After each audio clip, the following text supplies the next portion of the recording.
This is a Danger Entertainment podcast.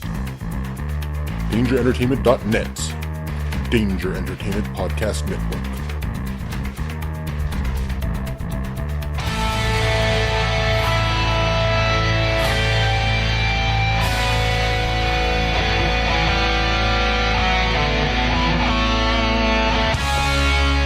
Geek Speak, the definitive 365 cut. These are the meaningless ramblings of a Scottish redone whore and a pissy ex-video store clerk. Their ongoing mission is to set right the movie wrongs. They're gonna need a bigger podcast.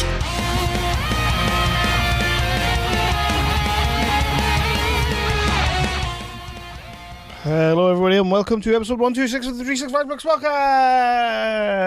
That was like well fast. It was, wasn't it? How you been?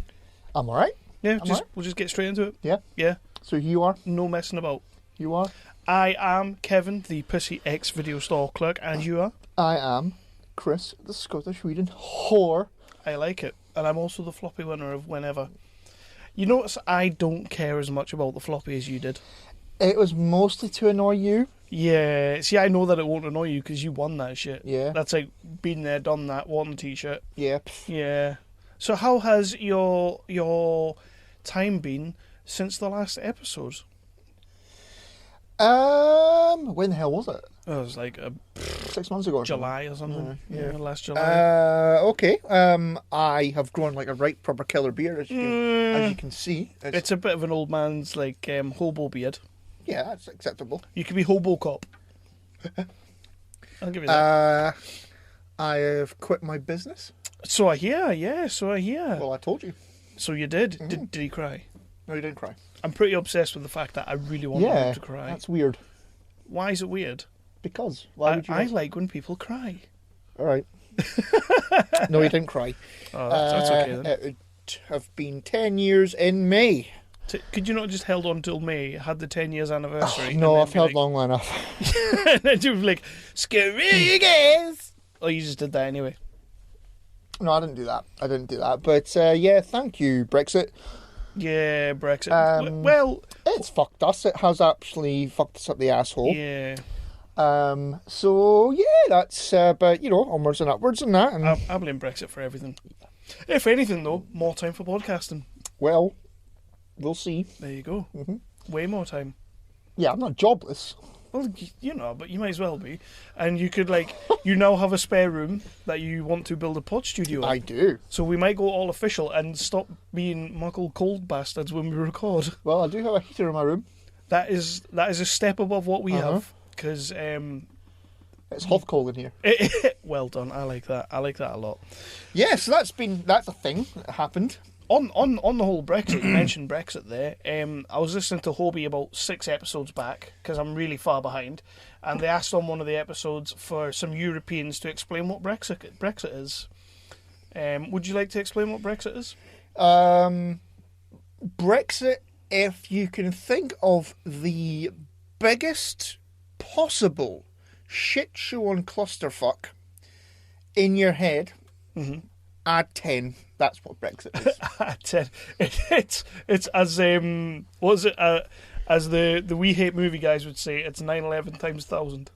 Exactly. 75 9/11s. Yeah. So, with the genuine, honestly, I've not been listening to any podcasts over the last month because it's all been weird and stuff. Yeah. So I'm completely behind on everyone, even We Hate Movies. Oh my god! I know. I've been catching up on a few of them recently. So were they actually genuinely asking, or were they asking in their piss-taking American way? I think it was a piss-taking American way. Well, fuck you guys then. No, they were being loving with it. I just don't think they know what Brexit is. To be fair, Jason with his speech impediment, it took me a while to realise what he was saying because I thought he kept asking what breakfast was. Or Brexit. He was like, "What's breakfast? What's breakfast? Brexit." Stupid idiot. I know. What are you gonna do? So Americans, Brexit is the UK leaving the EU. Yeah. But that's about all anybody knows. It's the UK leaving the EU, although some people don't want the UK to leave the EU, so they're going to make it as hard as humanly possible. Other people do want to leave the EU, but for some reason they want to make it as hard as humanly possible too. Yeah. It's a clusterfuck. Yep. So yeah, let's move on. Brexit. I blame Brexit for everything. Yeah. So you've got some pimpage to do. Oh yeah, so I do. Actually, wait a minute. Okay. Would you like to tell people what we have on tonight? Well, I don't really feel all that prepared for tonight. I won't lie to you. Well, I do. So I think you should do what we got coming. Oh. Well, And I'll build myself up to the fucking up the pimpage. Yep. Well, tonight on the awesome 365 Flicks podcast, which you're listening to, that we are on, we have got some news. We've got the Reguular Schmegular news coming up. We have, before we do the news though, because we have our new section, the feature review, we have the movie Mara, psychological thriller Mara, which stars Olga Kurylenko. Her off of Quantum of Solace. That one. Yep. She's the main actress. She's in it. And Craig Conway, who I interviewed a few episodes back, the Geordie lad that probably nobody understood. But he did an interview and he was amazing. And yeah. Muckle unhinged bastard in this. Oh yeah, but can't say anything just yet because nothing's official. But Craig, you are awesome. If it comes to Craig, you are awesome. But yeah, and we'll be talking about Mara in a little bit because we want to do the feature reviews up front. Did you see I put it on Facebook as well about possibly putting the feature reviews out on the feed as like a little mini episode too? I did. Yeah, it seemed to take off. People seem to like the idea. So I think we might start doing that soon as well. Yeah, I'm not leaving. I'm putting my coat on because it's busted coat. Yeah, I thought that was you leaving. You were like, no, if you're putting out more episodes, I'm gone. I'm out. I'm leaving. I thought that's what you was doing. It's fucking Road to Infinity War all over again. And then that's a good idea. I like that idea. Yeah, so we'll be doing the feature review, which this time is Mara, which we'll be talking about in a minute anyway, but is actually available to purchase now. You can get it on the iTunes, you can get it on the YouTubes, Amazon. That's where I watched it. You can get it pretty much anywhere. And I've been told that possibly maybe come May, Netflix. Ooh. So that would be cool. It would be popping up on Netflix, possibly around about May time. So that's pretty cool. We have our top 5, which is sort of inspired by Mara, by the feature review, which is going to be a top 5 of creepy, jumpy, horror-y, scary moments in horror movies. I just went moments that make you go, fuck this. That's pretty much what I said, just not as wordy. No, not as wordy. Yeah, you're as better with your words than I am. And we also have our typical what have we been watching section. Yeah. Which does what it says on it, the tin. It's easy for you to say. Yeah, it's not, is it? Isn't it? No.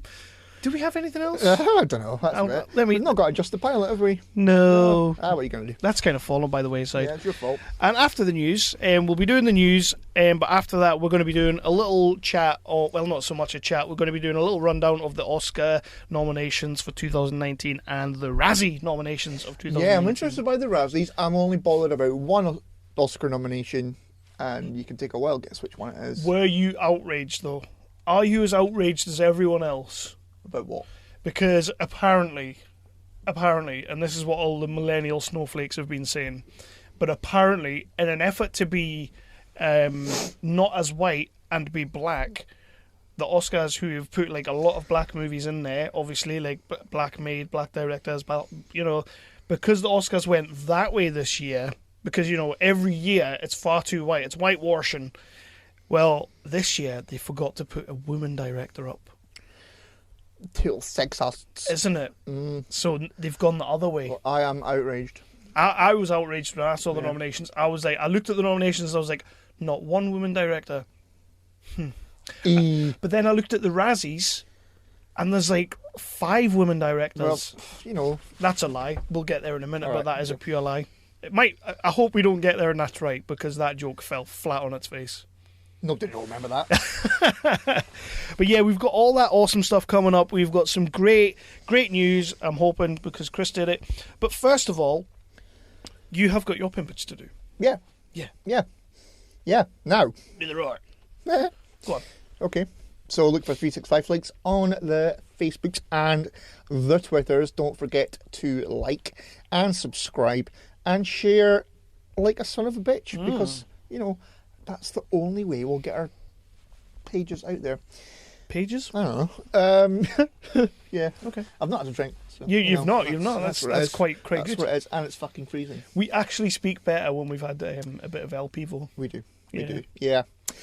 Look for us on the iTunes. Leave us a cheeky 5-star review. We're also on the Spotify, if you want to call it that. Mm-hmm. And any other third-party podcasting apps that you can find. Yeah. Look for our website, www.365flixpodcast.co.uk. And a few networks. We're on the Thunderbird Network. We are on, I'm going to say, Wicked Radio Network, and we're not on that. Well, I mean, you can say it. You can say it. We just don't advertise them that much. I'll give my cheat sheet for this one, Kev. Okay. So you don't remember any places that we are. All right. Okay. Okay. Go. Hey. Thunderbird Network. Yay. We are on Weeby Geeks. Woo. Danger Entertainment. Awesome. That's what Graphic Novice used to do. I miss Graphic Novice. Who are they? They did the Creed Power Hour. That's pretty much the only episode I ever listened to. I think I may have listened to that. Yeah. Nerdly.co.uk. Hashtag Brit I like it. Podscene and hashtag Podern Family. Right. Yeah. Next. And of course, there will be a cheeky promo coming up later. You heard the bumper at the start. We are proud to be members of the Danger Entertainment Network with Mr. Michael Leal, who, whenever Hobie talk about him, they do it all sexy like. I'm not doing that. And we'll be playing a promo for one of their podcasts, The Danger Club, which is... Did they do it all sexy on Hobie? He does. He goes there, Michael. Well, that's pretty much every voice. That's how he says everybody's name. That's not sexy at all. He says yours. He goes, Chris Richardson. Can you roll your R's? No. Try. That wasn't bad. That wasn't bad. I'll give you that one. But before we get into the news, the feature review, we've got a couple of little things that I just want to bring up. So, The Challenger Disaster. Yes. The movie by Nathan Von Minden. We did a feature review a couple of episodes back. It's available in the US as of tomorrow. Excellent. It is released on VOD and all sorts and stuff and things, and you can get a hold of it in the US tomorrow. Unfortunately, it's not in the UK yet, but it will be soon. It should be. It definitely should be. I actually watched a interview that they did on some American news channel. It was Nathan, his producer, and Eric, who plays the main guy. And yeah, they are really, really promoting that son-of-a-bitch, like, hard. And so they should, because the film's great. So if you're in the US, get a hold of it. Please give it a watch and let the guys know what you think of it, because it's also the anniversary of the Challenger disaster tomorrow. So it all coincides. There you go. I like the way they did that. So yeah. Yeah. Black Site. News on Black Site. Finally. Video on demand release. Blu-ray release. I'm assuming DVD release. April the 9th. Happy days. It's finally coming. And of course, the NFAs are coming up. I forget when the NFAs are. It's around about the same time. They've been nominated. Black Site has been nominated for like Best Thriller. So it's up there. So get yourself to the NFA website and vote for that. There's a whole host of other movies there. Redcon's in there that are reviewed on the website. I love that movie. The director, I am talking with the director. He's possibly coming on soon. So that'll be great, because that movie has Richard Gallardo, who was in El Mariachi and Desperado and all that. Ooh, I love right. those movies. So he's in that as well. Not saying he's going to come on, but it would be nice if you want to just put a word in. Other movies on there is the Two Graves movie with Neil Ward, who is a big, big friend of the Dark Fable Media guys, the guys that we had on a little while ago. He's in for Two Graves. That looks great as well. 24 Little Hours. Tail end of March for its release on DVD, VOD and everything, so that'll be coming soon. Paul Knight, fantastic bloke. Corey Greenup. Not heard from Cos in a while. Oh, yeah, okay. What's he up to? Not heard from Cos in a while. We keep talking about the movie that he had, and it just seemed to be like, it's coming. It's coming. It'll come someday. It'll be there someday. April, he goes into production on his new film. Still no word on House Red yet. I was speaking to him about House Red, and apparently because he's not the producer on the movie, he's the director, obviously, and he wrote it and everything, but because he's not the producer, it then goes to the producer, and they deal with the distribution. So basically, that movie will come out when it comes out. Oh, right. And he's not really got a massive idea of when that's going to be, but as soon as he finds out, he's going to let us know. I'm dying to see House Red because Tam Hassan's in it, and we love a bit of Tam Hassan. And it sounds all kinds of fucked up. It does look mental. But in the meantime, in April, he is going into production on his 4th feature film in the space of 6 months. And that's going to be filmed in Leeds. We have been invited to the set. I don't know where Leeds is, though. Where's Leeds? Just head down the way. Just head down the way. Okay. Is that like that? 3 hours away. Is that like that time I got lost in like Edinburgh and Scott kept telling me it's okay if you just keep driving because every road leads out of Edinburgh. And I was like, yeah, but not every one leads back to Berwick. Ooh, that's deep. That is very deep. So yeah, Corey Greenup is going into production on his new film. I want to talk about Make Your Own Film. This is a session that's happening down in London. It's a panel that's happening down in London on the 29th of January. There's 6 guys on the panel. Well, I say 6 guys. There's like 3 women. So, 3 guys. I think you can use the word guys as a plural for people. See, though, I don't know. It's like, a plural for people. I don't want to assume people's gender and stuff like that because apparently nowadays you can be castrated for that kind of shit. Oh, my Christ. You know what I was wondering? Oh. You know what I was wondering? Oh, no. When are we going to get to the point where, midwives and the people that do the sonograph scans for your baby, when are we going to get to the point where they're not legally allowed to tell you what the gender of your child is? Because I've heard of people who, have a pregnant wife and they've decided that they are not going to find out the gender because they're going to let their child choose the gender of what it wants to be. So when are we going to get to the point where a midwife isn't allowed to say it's a boy or it's a girl? It has to just go, it's a thing. Oh my Christ. You've given birth to a thing. Or an it. Yeah? I don't know. Is that where we're headed? Fuck knows. I feel like we're headed there. I blame Brexit. So yeah, Make Your Film is a panel of 6 filmmakers, producers, basically the filmmaker guys. It's Giles Alderson, who is the host of the Filmmakers podcast, a podcast that I love listening to. He kind of does a little bit what we do on the Indie Talk, only he kind of goes more in depth because he is a filmmaker, so he gets that side of it, whereas we're just a couple of fans winging it. So he's going to be there. Dom Lenoir and Matt Hookins of Winter Ridge are both on the panel as well. So if you get a chance to go, if you're down the London area or the roundabouts, get yourself there. That is going to be priceless for you, really. You're going to get all the sort of industry insider information. They're going to teach you how to, if you have a film in your head, how to make that film. Taking the piss. Well, it's not your fault.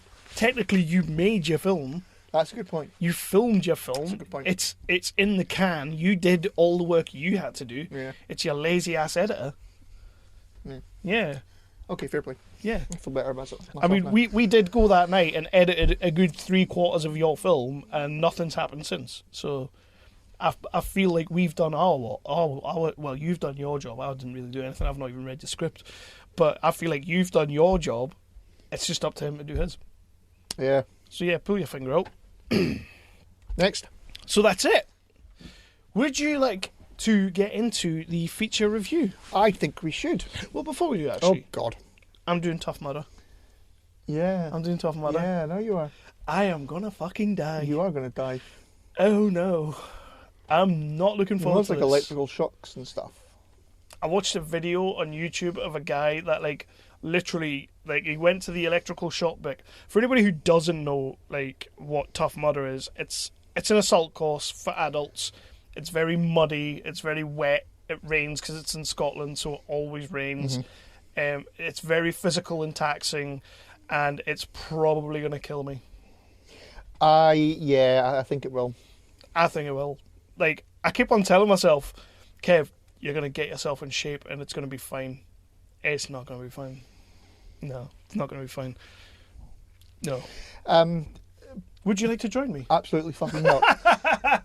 Paul Trotter, friend of the show, has done it. Yeah? Twice, I think. So ask him. But the thing is, Paul's super fit and stuff. He is. Yeah, not fit looking, like fit as in healthy fit. I don't want people to get the wrong idea of what I think of friend of the show Paul Trotter. I don't want to be like, oh. Well, let's face it, you already bloody ruined that for me with the fucking Iron Man 3 thing. What Iron Man 3 thing? The poster that you made. Yeah, good times. Good times. We should go back to that. Nope. We're getting an Endgame trailer, by the way. I've had one. Yeah, but we're getting like no, we haven't. An Avengers Endgame. We've not had a trailer yet, have we? We have. Have we? With Tony Stark and the ship and all that. So we did. You Shit. silly bastard. Well, apparently we're getting another one during the Super Bowl. I don't want to see any more. I know. I don't really. I'm not watching it. Don't really want to see the film. But this time, when the trailer comes out, they have actually changed it to its official name. It is now called Avengers Retcon. Oh, fuck yourself. So let's get into the feature review for the movie Mara. But Yeah. First of all, cheeky little trailer.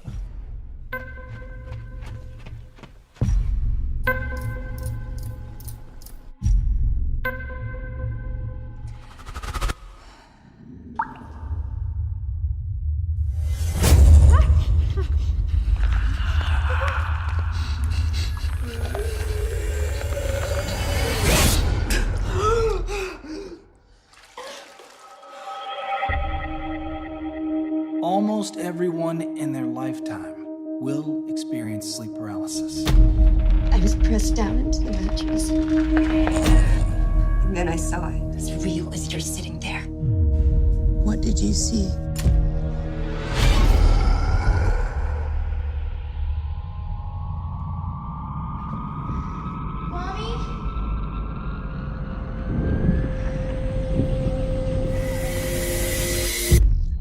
Who hurt Daddy? Mara. Yeah, you're a silly bastard, by the way. For watching it like late last night. Yeah. Uh-huh. Did you sleep? Not much. Did you get sleep paralysis?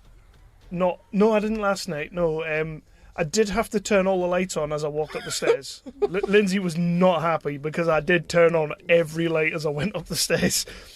It's let's talk about Mara. It's scary as balls. It's, you know what, man? Like, this is one of those situations where sometimes when you go into watching what you know to be sort of low budget independent horror, you kind of expect it's going to be a bit ropey. There's going to be moments that aren't too great, and is it really going to scare you? This fucking shit me right up. This was not that. The movie looked amazing. It looks amazing. Everybody was great in it. But I'm not sleeping tonight. Olga's That's all. great. Olga, She is. Kurylenko, I loved her. I mean, we've seen her before in films like Quantum of Solace and the ropey Hitman reboot that we got a few years back with Timothy Olyphant. She was in that. I've never as well. seen any of those movies. I've seen Quantum of Solace. I've never seen any of the Hitman movies. But like the movie was really good. It was incredible. Like I kind of, I didn't know what to expect. I like the idea of the sleep paralysis because the movie is about Olga Kurylenko's character is sort of like a therapist of types or a police lady of types. She's not a police lady. She's like a psychologist. Yeah. And she comes across a case with a young girl, and she gets dragged into the world of this child and the accident or the tragedy that has happened around her. And she's told that it wasn't her. It looks like her mum killed her dad, but she gets told that it wasn't her. It was the sleep demon. Mm-hmm.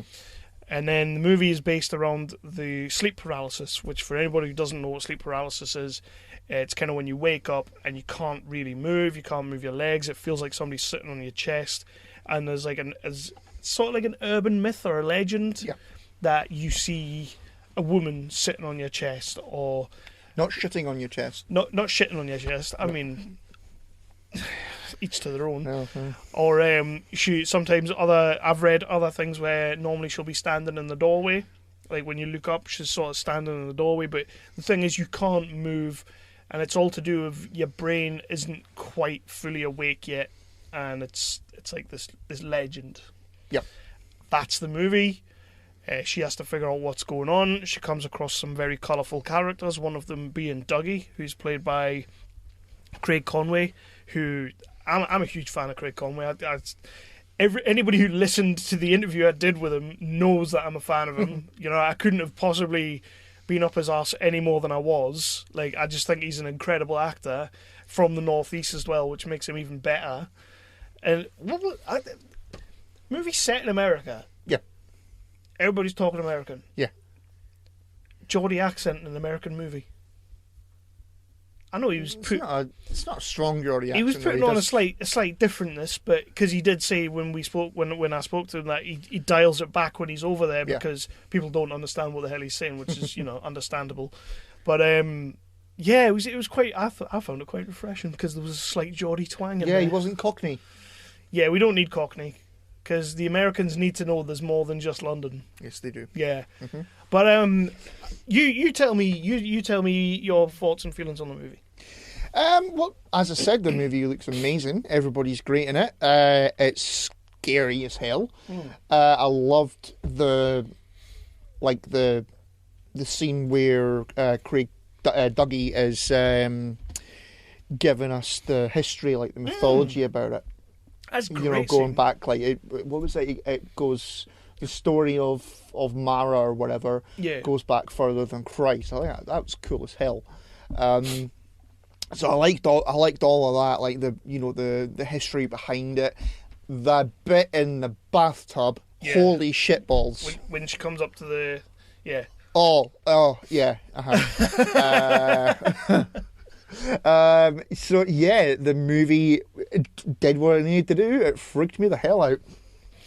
Yeah, it absolutely got me, I won't lie. Like I say, horror's hit and miss. Horror can be hit and miss. For the most part, it's miss. Because horror just isn't that... a lot of things that they try and put in horror movies aren't really that scary anymore. Because we've seen it and we've done it. We've seen it all now. Yeah. But this was completely I haven't seen the sleep paralysis thing done. I've never seen that done. I have... It was an X-File episode. Oh. And we got a nice little nod to the X-Files in the movie. Oh, whereabouts? Because I'm not a big X-Files fan, so... Well, they said the X-Files. Oh, yeah. Well, yeah, but I thought you meant there would be something stupid me. Yeah, stupid. Yeah, it was an X-File where Walter Skinner was seeing, like, an old woman, and I think he went to bed with a hooer. Oh, nice. And as you do, and she woke up she didn't wake up because she was dead, but she woke up dead. So the hooer woke up dead, and her head was on the wrong way round. See, no drink. And in that one, they touched on he started seeing her, the old woman. He started seeing her in Vietnam and that. Oh, okay. And it was a pretty freaky episode, if truth be told. So yes, there was an X-File about it, but other than that, no, I've not seen anything. It was done very, very well. I like that we didn't sort of, less is more type thing with it. Yeah. When I messaged you going, fuck this, it was the first time that Olga's character, whose name I've forgotten. Yeah, the doctor woman. I need to go back and. The first time that she sees her sort of in the doorway, and Kate. It's a pretty easy name to remember. Yeah. Yeah. Anyway, easier than Olga Kurylenko. Exactly. I'm saying that wrong. I know I am, but I'm trying to work it. I'm trying to make it work for me. Okay. Yeah, it's freaky as fuck. The big bad is done very, very well. Let's talk about that for a second.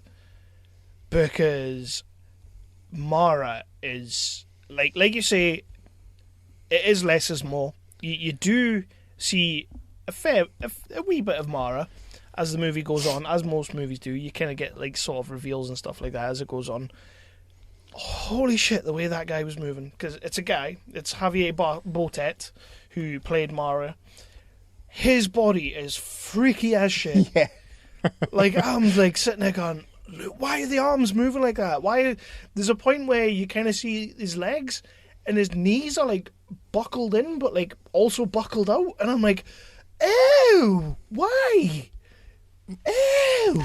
So you were watching it going, Well, no, I was shitting my pants really, but I messaged Craig straight away on Facebook. I was kind of like, yeah, where the hell did you find somebody who could like just contort their body like that? It is pretty rough, like to watch. But and the fingers, the fingers, that was a bit. But yeah, man, this is like probably kind of like a face hugger. Yeah, kind of like that. I'll give you that. I mean, for me, this as horror movies go, this is pretty much up there for me because it kind of, I wasn't expecting it to be as good as it was. This was the thing. Like, I knew it was going to be good. I knew I was going to enjoy it. And when I watched the trailer, I was instantly hooked on the whole premise of it. Like, I thought the premise was brilliant. It was fresh, like original. Like I say, I hadn't seen that before. I think the only thing I can think of is maybe Haunting on Hill House. You had that one episode. Yeah. But that happened and then it was never spoke of again. This is like a whole movie of that. And when she's kind of like sitting there and she's sort of watching, I mean, no spoilers, obviously, we're not going to get into spoilers, but where she's sitting there in the corner of her room and she can see something else going on. And that's scary. That is, when you can't move and you can't do anything to help, that is mental.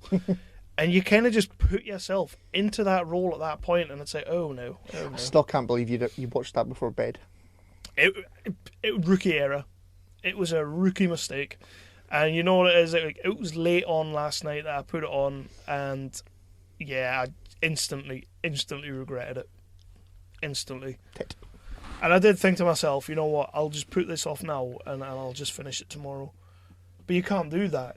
You can't put a film off and go away and then come back the next day and finish it off. I think you can.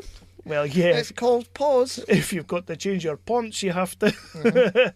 But man, director Clive Tonge, this is like, I want to say this is like his first actual like major feature, because I think everything he's done before that is like short movies. All right, okay. So, I mean, according to his IMDb, this is like his first proper feature, which for your first feature, it's bloody good. Yeah. And I know it was written by Jonathan Frank, who also wrote other movies that Craig Conway was in. The Final Score, the one with Batista. All right, okay. In the I've still football never stadium. seen that. It's a great film. Sudden death on it. It's sudden death in a football field. It's just great. I just loved it. He also did like The Tournament as well, which was the movie way back in the day, directed by Scott Mann. It's like this whole little clique of like sort of northeastern directors and producers and actors and all that kind of stayed together, and it's brilliant to see. But when they come up with things like Mara, which comes completely out of nowhere, you totally like, yeah, you get it. You will see a Mara 2? There's room for it. Well, there's definitely room for it. Again, we're not talking spoilers or anything, but the thing is, with films like that, there's always room for it. Like, they can retcon things. Well, they don't even have to retcon things. They can just be like, it's the same thing but different. Yeah, well, it's going after someone else. But you're right. You're 100% right when you said that about the exposition scene when he's sort of going through the ages. Yeah, that was a great little scene. But he was, he was coming across as like really manic, and well, we find out that he's got a way of not falling into a deep sleep. So he's off his head a little bit with that because he's not slept for, what is it? He says like a month. Well, he says a month to 2 months, 3 months. Yeah. I forgot. Yeah. So he's he's a bit unhinged. He's a bit manic, and yeah, he plays it very, very well. Yeah, I'm biased. I'm biased. I think the guy's a great actor. Like, pretty much everything I've seen him in, I've enjoyed him. I mean, if anybody does want to check out any other sort of Conway movies, go back and check out Doomsday, because he's incredible in that. Just incredible. As soon as he comes out, it's like, you know what? Forget everybody else in this movie. Just let's watch that movie. But yeah, I'm a really big fan of this film. This film is available, as we said earlier, on the likes of Google Play. It's on YouTube. It's on Amazon. Hopefully, as I say, it should be hitting Netflix in the next few months. check it out. Yeah, Honestly, check it out. like I said, I watched it on Amazon earlier on. It's only like £4 to rent it. It's worth a watch. It's definitely worth a watch. And this is the whole point of these feature reviews, because this is a movie that potentially you would miss. Mm-hmm. Like unless you're sitting there as you were like on Amazon, but of course you went looking for this film, but unless you're sitting there on Amazon and you've not really got an idea of what you want to watch and you're flicking through and all that, you may potentially just skip past this film. Yeah. And you shouldn't, because it's fantastic. It has a lot of the sense of, like I say, with Javier Botet as Mara, just the movements. You're not going to see that kind of thing. I mean, I had a look at the guy's filmography, and he's done quite a lot of stuff, and one of them is actually something I'll be talking about later. But just the way he moves is incredible. Absolutely freaky as fuck. Yeah. But I can't talk about Mara enough. Like, honestly, I think people should check this one out. Definitely. And I'm glad you enjoyed it, because I could have sat here and done this with you, and it could have just been me sitting there going, "Oh yeah, I love this movie. But then people are like, "Yeah, but he's interviewed that guy and he really likes him, and so of course he liked the movie." But it's not that. It is a genuinely good movie.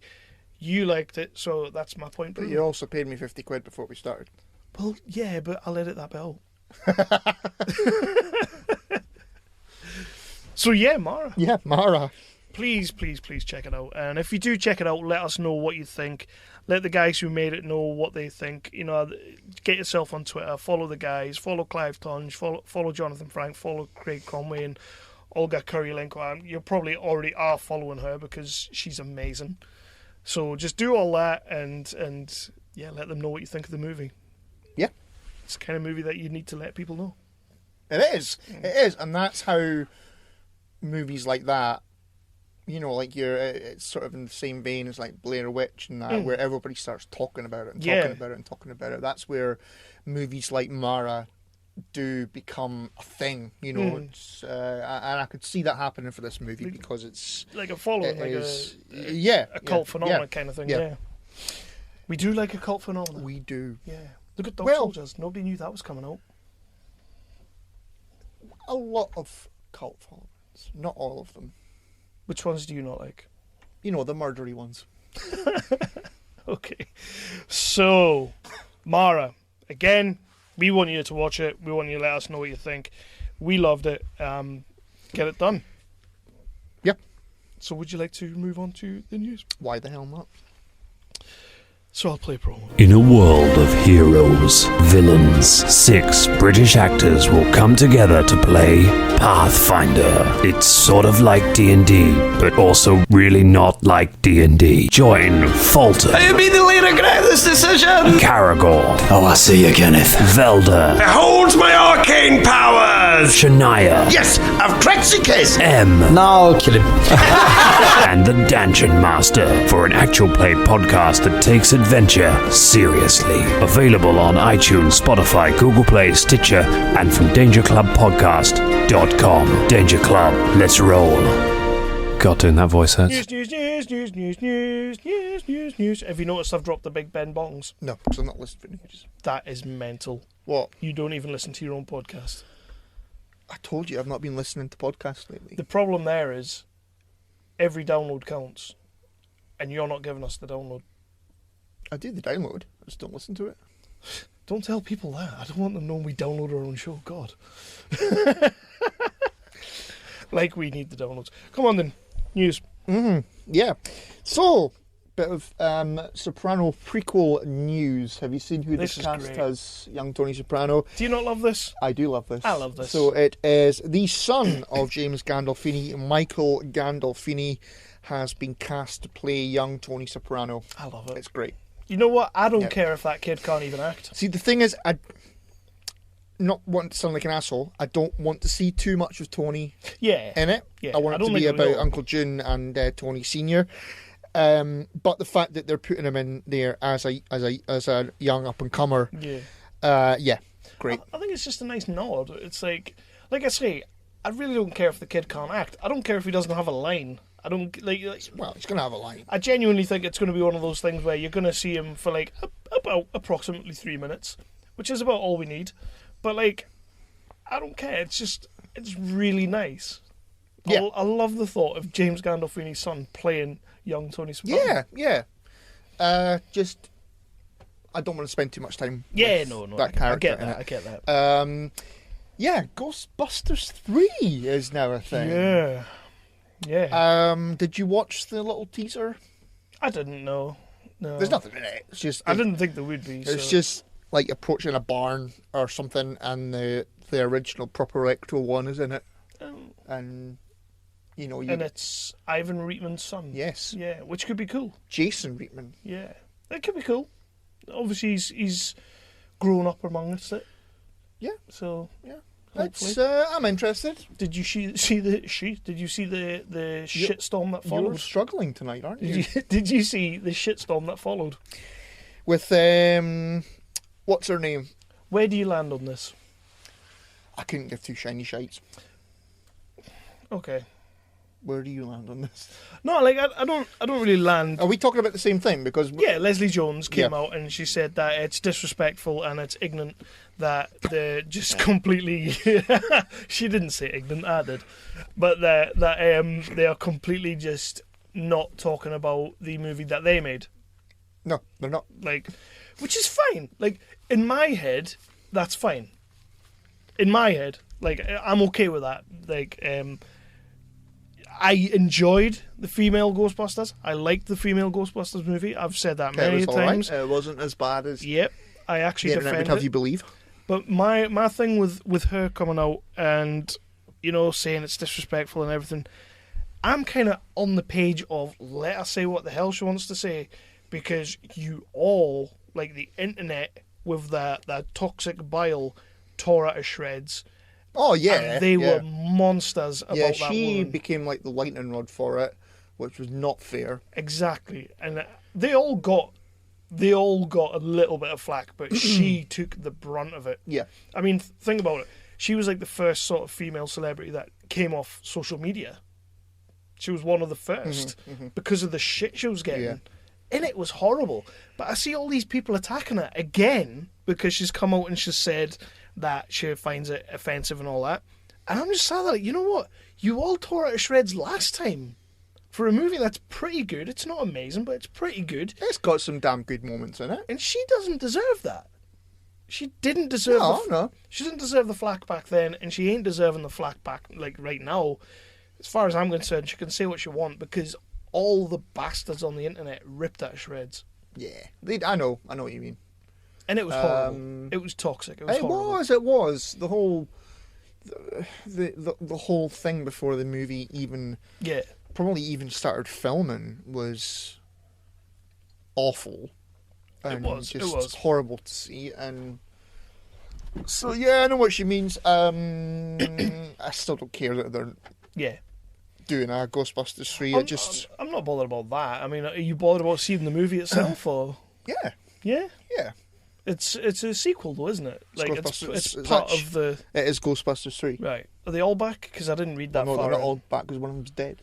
Well, yeah. Apart from the dead one, are they all back? Because obviously Bill Murray was like not. As far as I'm aware, they're all. Dan Aykroyd, Bill Murray, and what's his name? The other one. Bill Pullman. Winston. That's racist. What's Winston's name? Ernie Hudson. Thank you. I can't believe you didn't get that one. The one black guy in the movie. That is well racist. That says more about you than it does about me. Yeah. But yeah, good extras. What's the capital of? I'm not overly fussed about Ghostbusters 3. If I'm completely honest, I will watch it. It's coming out, brilliant. If Bill Murray's in it, brilliant. But just leave Leslie Jones alone. Yeah, just leave her alone. Yeah, she's had enough. But you see, the thing is, you could have, we could have had none of this bullshit if they'd just done the Ghostbusters reboot right. Yeah. If they'd done it where, they had, like, when it was first announced that they were doing it, and they were going to be, like, doing, like, a passing of the church. Yeah. Fuck you, that's your fault. Passing of the church. Sure is. Butchers. Passing of the torch Yeah. situation. Where, you know, a new team is being trained or whatever, something along those lines. You know, if Bill Murray didn't want to do it, don't have him. Yeah. Like, you know, have fucking Dan Aykroyd and Ernie Hudson. Well done. Thank you very much. I'm surprised you didn't say Samuel L. Jackson. So yeah, have Dan Aykroyd and oh fuck me, I've forgotten it again. The other ones, not Lawrence Fishburne training the new Ghostbusters. If Bill Murray's not interested, let him not be interested. Well, that You was know, the original idea, wasn't it? Yeah, have your Leslie Jones in there. Maybe not. Melissa McCarthy. Yeah, we're maybe gonna not her. get to Melissa McCarthy in a little bit. Eliza Dushku. Have fucking Eliza Dushku in there. God damn it. Or Buffy. Or Buffy. Or Faith. That's Eliza Dushku, you flid. I know. Don't start with me, I'll punch you. I knew that. Anyway, yeah. So, Yeah. next one. I'm excited. Come on. You're not going to be excited about this at all. I don't know anybody that is. Coming to America 2. People are excited about this. I love Coming to America. It was one of my favourite movies. I saw it a lot. I've rewatched it, and I think it is still funny. Okay, so it's very 80s once it gets to New York and that. Yeah, of course it is. But yeah, I don't know why the fuck they're doing Coming to America 2. It really. That's mental. I mean, I'm not overly fussed about it. I'm not as big a fan as the original as you are. I've seen it. I enjoyed it. I've seen it more than once. In fact, I did enjoy it. Like you say, it is very 80s. I just don't think this film was ever screaming out for a sequel. It wasn't. No, it wasn't. Absolutely not. And it I don't know what they're expecting to come from this. Like, are they wanting a franchise? I mean, I really don't know why. Yeah, I really don't know why. It doesn't make sense. It's weird. If we get a nice return to form for Eddie Murphy, fuck yes. We're not going to get that. You never know. No, we're not going to get a return. Sure we are. Why the fuck not? Yeah, Coming to America 2. That's one I'm not fussed about. I have seen a lot of people commenting on it, though, and they do seem to... I'll see it. I imagine it'll probably be as good as bloody Dumb and Dumber 2. Yeah. And fuck that. I saw about 50 minutes of that movie, and that was more than enough. Final Destination is getting a reboot. Yeah, I've seen this. And it's being done by the writers of Saw. So, one bloody trodden into the dirt franchise writer taking over another trodden into the dirt franchise that was crappy. Yeah, I'm not massively over enthusiastic about that. I watched the first Final Destination. You know, I mean, the first one was all right. Watched maybe half of the second one and thought, oh, put this off. I've seen all of the Final Destinations, but how many of them are there? Like 6 or something. I think it's like 20 odd. Blimey. I've seen them all, and they get worse and worse and worse and worse because it becomes like the Saw thing where it was just like, right, we need to get a bit more extreme, we need to get a bit more elaborate. Yeah. So it completely lost the whole point of Final Destination, if you ask me. So no, I'm not that fussed. Meh. Next, Star Trek 4. Oh. Is apparently shelved permanently. No QT then. Well, no, this is Star Trek 4. This is the sequel to shitey Star Trek Beyond. Right. So that's nothing to do with the Quentin Tarantino one. So what's he doing? A reboot? I don't know what I thought he was doing Star Trek 4. Or No, I thought he was doing his own movie. Oh, okay. I don't know anything. It never mentioned anything about the Quentin Tarantino Right, one. okay. This is like the sequel to shitey Star Trek Beyond. It's not that bad. It is. I can't stand it. Yep, that's what I thought. So what's Simon Pegg going to do? Mission Impossible. See, I see they're doing the 2 Mission Impossible movies back to back, the 2 next ones. Yeah. Yeah. That's going to be interesting. More Henry Cavill? Yeah, he was good in it. Did he die? I don't think he died, did he? No. No. I think he did. He got thrown off the cliff. Spoilers, by the way. Next. Okay. I just watched that a couple of weeks ago as well. Yeah, this one is weird. Margot Robbie has been cast as Barbie Yeah, saw this. The only way you're getting me watching a Barbie movie. in a live-action Barbie movie. Why the fuck would you do that? Because it's Margot Robbie, and she's awesome, and she can. Okay. That's the only way I'd be watching a Barbie movie. Like, I will actually watch that movie. Because Margot Robbie. Fair enough. Yeah, it's... I don't really... Well, I mean, I've not got kids and that. I don't even think my sister was bothered with Barbie when she was growing up. I do feel like this will be a solo cinema trip. I will be going by myself. I'll not be taking the kids to that one. Come on, it's Margot Robbie. You're going to get arrested, aren't you? I am going to get arrested. I'm going to be thinking about the things I used to do to my Barbies, my sister's Barbies. You sick fuck. Well, that's a lie, because I was in Care and I didn't have a sister, so... Next. Wow, okay. I was at Arfin. Gillian Anderson is going to be playing Margaret Thatcher Yeah! in The Crown Season 4. Yeah! I don't watch The Crown. Is The Crown any good? Yes, it is. Why... Does Gillian Anderson need to be playing Margaret Thatcher? Yeah, why not? I don't know, does she? Gillian Anderson can play whatever the hell she wants to play. Well, she can, but why would she play Margaret Thatcher? Why wouldn't she play Margaret Thatcher? I don't know about this one. I read about it, but then I don't watch The Crown, so... Well, maybe if you watch the bloody thing. Maybe. Well, she's going to be opposite Olivia Colman. Well, that's So, probably why she's doing it, to be fair. can't go wrong. Yeah, some Star Trek Picard news. Oh, that's still a thing, isn't it? Yeah. So it is going to be based within the 2009 reboot story.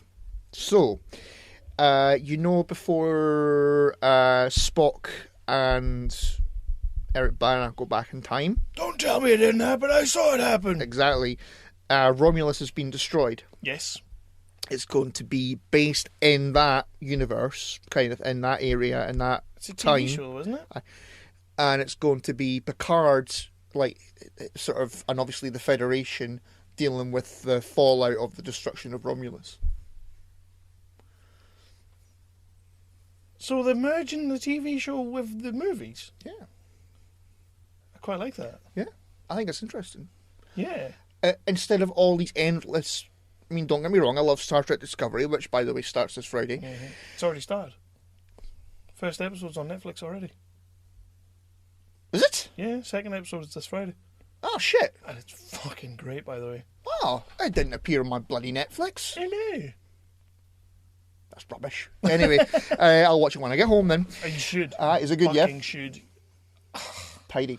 Aye, but it's not a prequel. It's not like, it's in the proper time where so it's after Insurrection and after. I like that. What was the one with Tom Hardy? Nemesis. That's the one. Nemesis. Which is underrated. Yes, it is, because Tom Hardy. Exactly. Yeah, I am interested in this. So, man, now, like, I think it's got legs. I really do. I'll be completely honest with you. I'll be 100% honest with you. I love Discovery. I'm a big fan of the Star Trek movies. I've liked the Star Trek series, like, in the past. This one, I just kind of, even though it was Picard, I just kind of thought, I might watch it. I'll probably catch it at some point, but I ain't going to rush out for it.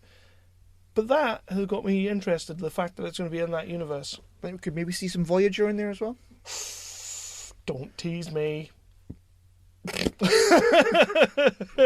All right, then. Okay. Now, speaking of Netflix, Netflix, this is pretty huge, has joined the Motion Pictures Association of America. Yeah, I like this. This is a pretty big deal for them. For Netflix, this is massive. So, for British listeners, and maybe some stupid American ones, most of them. This organisation only has 6 members, and it's the big it's the big six of the studios. So currently it is Disney, Paramount, Sony, 20th Century Fox, but they won't be exactly there anymore because it's going to be part of Disney, Universal and Warner Brothers, and now Netflix. This is huge for Netflix. This is huge. This organisation deals with, I think it's ratings. Everything. And everything basically. It's like the ratings board. It's the Oscars kind of thing. Mm-hmm. It's literally, they are now part of the boys' club. Basically, this is massive for Netflix. I read this, and I didn't I've heard of the MPAA obviously because we're big movie fans. We kind of know that kind of shit. But I read this, I didn't realize there was so few, and obviously with Disney buying 20th Century Fox, there's going to be even less. And this list of the board, as you might want to call it, it's not changed for about 30 odd years. Yeah. So this is massive for Netflix, and I think it kind of secures them. Because we always say that we don't know how Netflix makes their money, we don't know how Netflix keeps running. Mm-hmm. They must be running at a loss, which they probably are. We'll never know. I think this secures them. Yeah. So it's good to see, but it also has you excited because yes, they're churning out the Netflix original movies and all that, which, let's be honest, they're not usually original. They just normally buy something off someone and say, right, that's a Netflix original. But we might get some real interesting stuff now. So I'm excited to see it. I'm really surprised that what's the name of the studio that does Sharknado and all that? Isn't it part the of Asylum? I'm surprised the Asylum isn't in there with that. Yeah, so to be fair, I think they deserve to be. They've never made a loss. Exactly. Every movie they've made has made money. Good business sense. Right. The only bit of news I've got is about the Oscars. So will we go on to the Oscar nominations? Unless you've got anything else. We will in a second. I mean, you've pretty much picked up everything that I had picked up, the James Gandolfini, the Leslie Jones and all that kind of thing. However, it looks like the CW is moving forward with the Lost Boys TV series. I'm a little bit pissed off about this. I don't want it. I don't want it. But they're moving ahead with a pilot. They're basically following the structure of the original movie. Not happy. I thought you'd be alright with that. I was, when I first read about it, I was like, oh man, that'd be awesome and all that. And I remember, when we talked about it before in the podcast, but I think it was one of those things, oh yeah, I'm going to get a Lost Boys TV series. But now that it's they're doing a pilot and it looks like it's coming, I'm like, oh, I'm going to make a Lost Boys TV series. It's going to suck. And it's on the CW. It's on the CW. Yeah.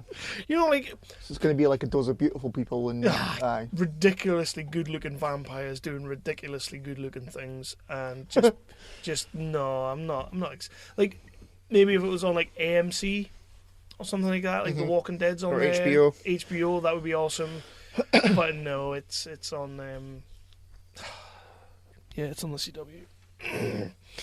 It's also been reported this week by Deadline that Channing Tatum has changed managers. He's changed agencies, which is apparently it happens all the time. I'm assuming it does happen all the time, but it's been said in an interview at some point between this changeover that the Gambit movie, the solo Gambit movie, apparently it looks like Channing Tatum wants to direct it now. Who could possibly care?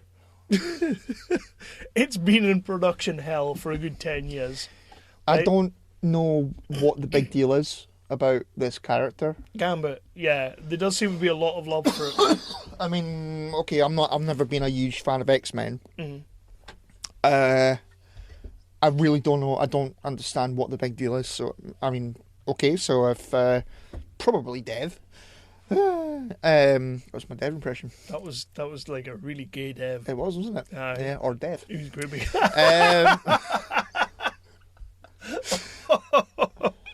Yeah. Anyway,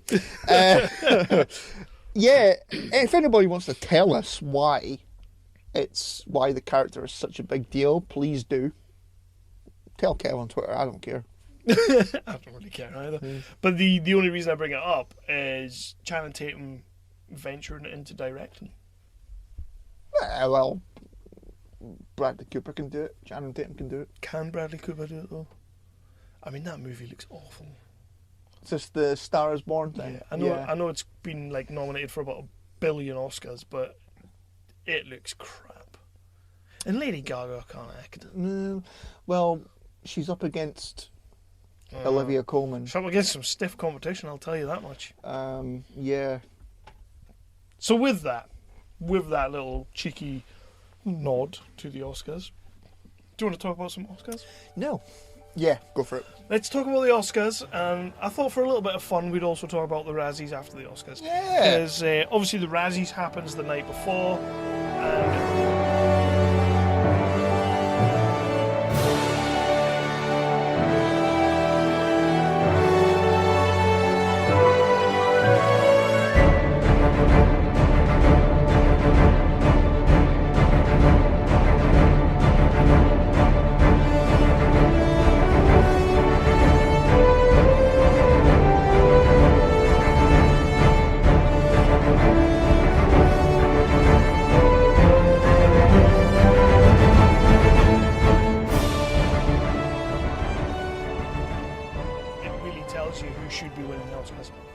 so yeah, let's just go through some of the nominations. I'm not going to go through the techie ones because who cares about the night before.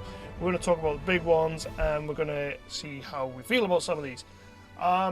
Best Picture. Mm-hmm. Black Panther. Deserves to be in there? No. No? I'm 100% with you. I enjoyed the movie. Yep. You know, I thought everybody was great in the movie. I'm not saying that, but it's not a best picture. No. This, for me, is it's pandering. It's pandering. It's a gimme award as well. I mean, it's up for like 7 Oscars in total. Uh-huh. But this is a total gimme award because not one actor or actress or the director is up for any of the big awards. I mean, I could have honestly seen Michael B. Jordan up for an award if they were going to be doing that. Actor, best villain at the MTV Awards, that'd be fine. Give them that. Yeah. But I don't get it. I really. The only thing I can think of is that it's now like, it's a 9 to 10 picture category nowadays. Mm-hmm. Like back in the day, it used to be 5 or 6. The only thing I can think of is like, when you look back at the movies that came out last year, okay, it would maybe make your top 10. Like, that's all I can think of, because why are they putting that in there? So it's up against The Black Klansman, which is Spike Lee joint. Yeah, I watched the trailer for that the other day. It looks like utter shite. It does, yeah. I'm not really that interested in seeing that movie. I do like Spike Lee, but I think Spike Lee is very up his own arse sometimes. But yeah, that's the... I'm not anywhere close to interested in seeing that movie. No. Bohemian Rhapsody? Yeah, fuck yes. Think that deserves to be in there? Yeah. It's quite an interesting one, that, because I was saying at work that would never make it into the Best Picture category, like, before all the nominations came out. Mostly because of the behind-the-scenes drama, you know, with Bryan Singer kind of getting called a nonce and then getting thrown off set and basically not turning up one day, and then they have to bring in... Because he was busy noncing. Because he was busy noncing, and then they had to... Allegedly. Careful now. And then they had to bring in Dexter Fletcher to finish the movie. So I kind of thought this movie was going to miss out on that. Mm-hmm. But you will notice that when it comes to who directed and who will actually be accepting the award, he's nowhere to be seen. So, The Favourite. I've not seen The Favourite. I have not seen it either, but I watched the trailer for this after or before Black Klansman because I hadn't seen any trailers for it. Mm-hmm. I actually think it looks pretty bloody good. I think it does. And you've got Rachel Weisz in there. Yeah. You've got Emma Stone in there. You've got Coleman. Forget about it. The Green Book, which I kind of expected was going to be up. I don't know what that is. The Green Book is... I'm not 100% sure what it's actually about, so don't shoot me or anything like that. But Viggo Mortensen is kind of like a bodyguard / driver for Mahershala Ali. He has to take him across country to do these different gigs or whatever, or different shows or whatever. But obviously it's set like in the 70s or 80s, or maybe the 60s. So everybody's like, we don't want this coloured fella coming into our place and doing all this shit. And Viggo Mortensen's like, dude, I'll fucking protect you because I'm butch as fuck and I'm Viggo Mortensen. Apparently, it's a really good film. Yeah, I would watch that. I am actually dying to see it. I just haven't had the chance yet. Yeah. I think it looks great. And Viggo Mortensen, when he's on point, he's on point. And from what I can tell, everybody's saying he's on point. Yeah. Fair You play. got Roma in there. Netflix's first ever. Yeah, fair play to Netflix. Best I'm not Picture. watching it. I don't really fancy it. It's Alfonso Cuarón. I'm not Yeah, a big well, fan of him. Scab Jeff was in Hobby talking about it, wanking Oh, over he it. would have So, been, like, yeah, masturbating all over as that soon movie. as soon as he started, bloody sucking its cock, I thought, oh, I'm not watching that shit. Yeah. Yep. I'm with you there. Yep. A Star is Born, the Bradley Cooper and Lady Gaga movie. I have not seen it. I've seen the trailer. I would probably give it a watch, like when it comes to Sky Movies or whatever. Yeah. I was never going to rush to the cinema to see it though. And it's roundabout by Vice. The Christian Bale playing Dick Cheney movie. Yeah, I saw a trailer for that today as well. And that actually looks really good. I will be talking about it later. Yeah. So, all right, I see. Okay. Yes, I've seen trailers for most of them. Yeah. Well, actually, Lindsay did say yesterday, in fact, that maybe this year, I think we actually talk about this every year, but we never end up doing it. The Oscars is the 24th. So you know how much I loved The Road to Infinity Wars. Oh, fuck off. Let's do The Road to the Oscars. No. No, it's just like 9 movies. Well, it's 8 movies because I'm not watching Roma. It's on Netflix, man. I don't care. Yeah, we might do that. Best director. Let's get into the best director. Not a single woman in sight, and everybody's going fucking crazy. Alfonso Cuarón for Roma. Oh, fuck him. Roma's got a lot of nominations, by the way. Thingy Bob for The Favourite. Can you say that name? Yorgos Lanthimos. He's not a lady. Spike Lee for The Black Klansman. I would expect to see him in like Lord of the Rings or something. Yeah, it sounds like a Lord of the Ringsy name. Adam McKay for Vice and Powell for Cold War. Paweł Kowski. Who you picking? Pick The Favourite. I'll go with The Favourite, yeah. Yorgos Lanthimos. Adam McKay. I would like to see Adam McKay actually win something like this big, because I'm pretty sure Adam McKay started off in like comedies and stuff like that, and Right. he is actually making pretty decent movies like Vice, and last year he made The Big Short. But as I'm going to say when we talk about a film later on, he's very much, as we said about The Big Short, far too pleased with himself. Like he's still got that going on. Yeah. Best actress, we've got some faces in here that we know. Chick from Roma's up for it. I'm not trying to say that name because I'll sound stupid. Glenn Close for The Wife. Olivia Colman for The Favourite. Lady Gaga. And Melissa McCarthy. Yeah, I know, right? Melissa McCarthy. I thought this one might pique your interest. I wouldn't quite put it like that. Are we in an alternate reality right now? This is. If it makes you feel any better, she's up for a canny few Razzies. Melissa McCarthy's up for Best Actress. Yep. She ain't gonna win it. Well, Olivia Colman's going to win it. It's a movie called Can You Ever Forgive Me, which I don't know much about, but from what I do know, she plays an author who becomes a con woman. So, it's Melissa McCarthy. I'm not going to watch it.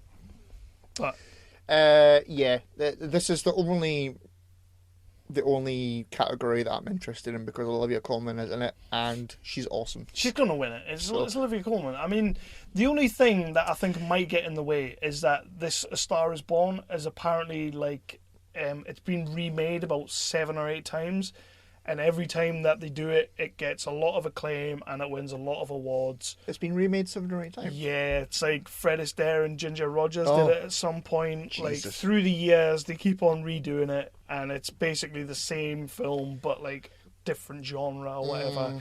And apparently, the Oscar likes to suck their dick when it comes to that. I was actually going to say Glenn Close might take it because she's never won it.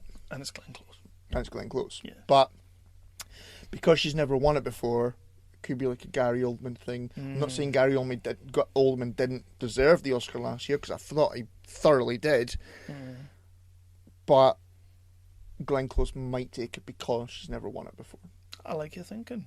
As long as Melissa McCarthy doesn't win it. I still want Olivia Colman to win You know what it. though? Wouldn't it be great if Melissa McCarthy won it? No. Wouldn't it be great if at the Razzies, Melissa McCarthy won a Razzie and then the next night won an Oscar? I think it's happened before.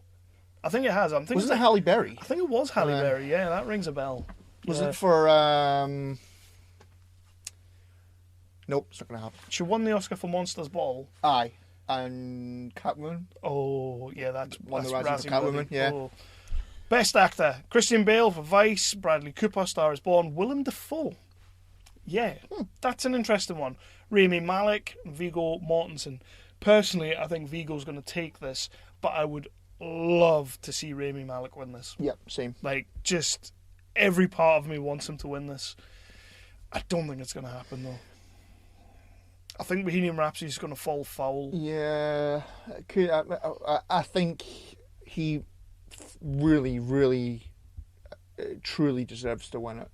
For that, yeah, because I want to see him win it. Best Supporting Actress: Amy Adams from Vice, Marina blah blah blah blah from Roma, Regina King, If Beale Street Could Talk, Emma Stone, and Rachel Weisz for The Favourite. Oh, competition. Well, my thing there is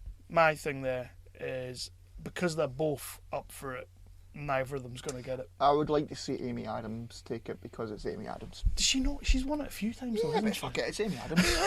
Bless her.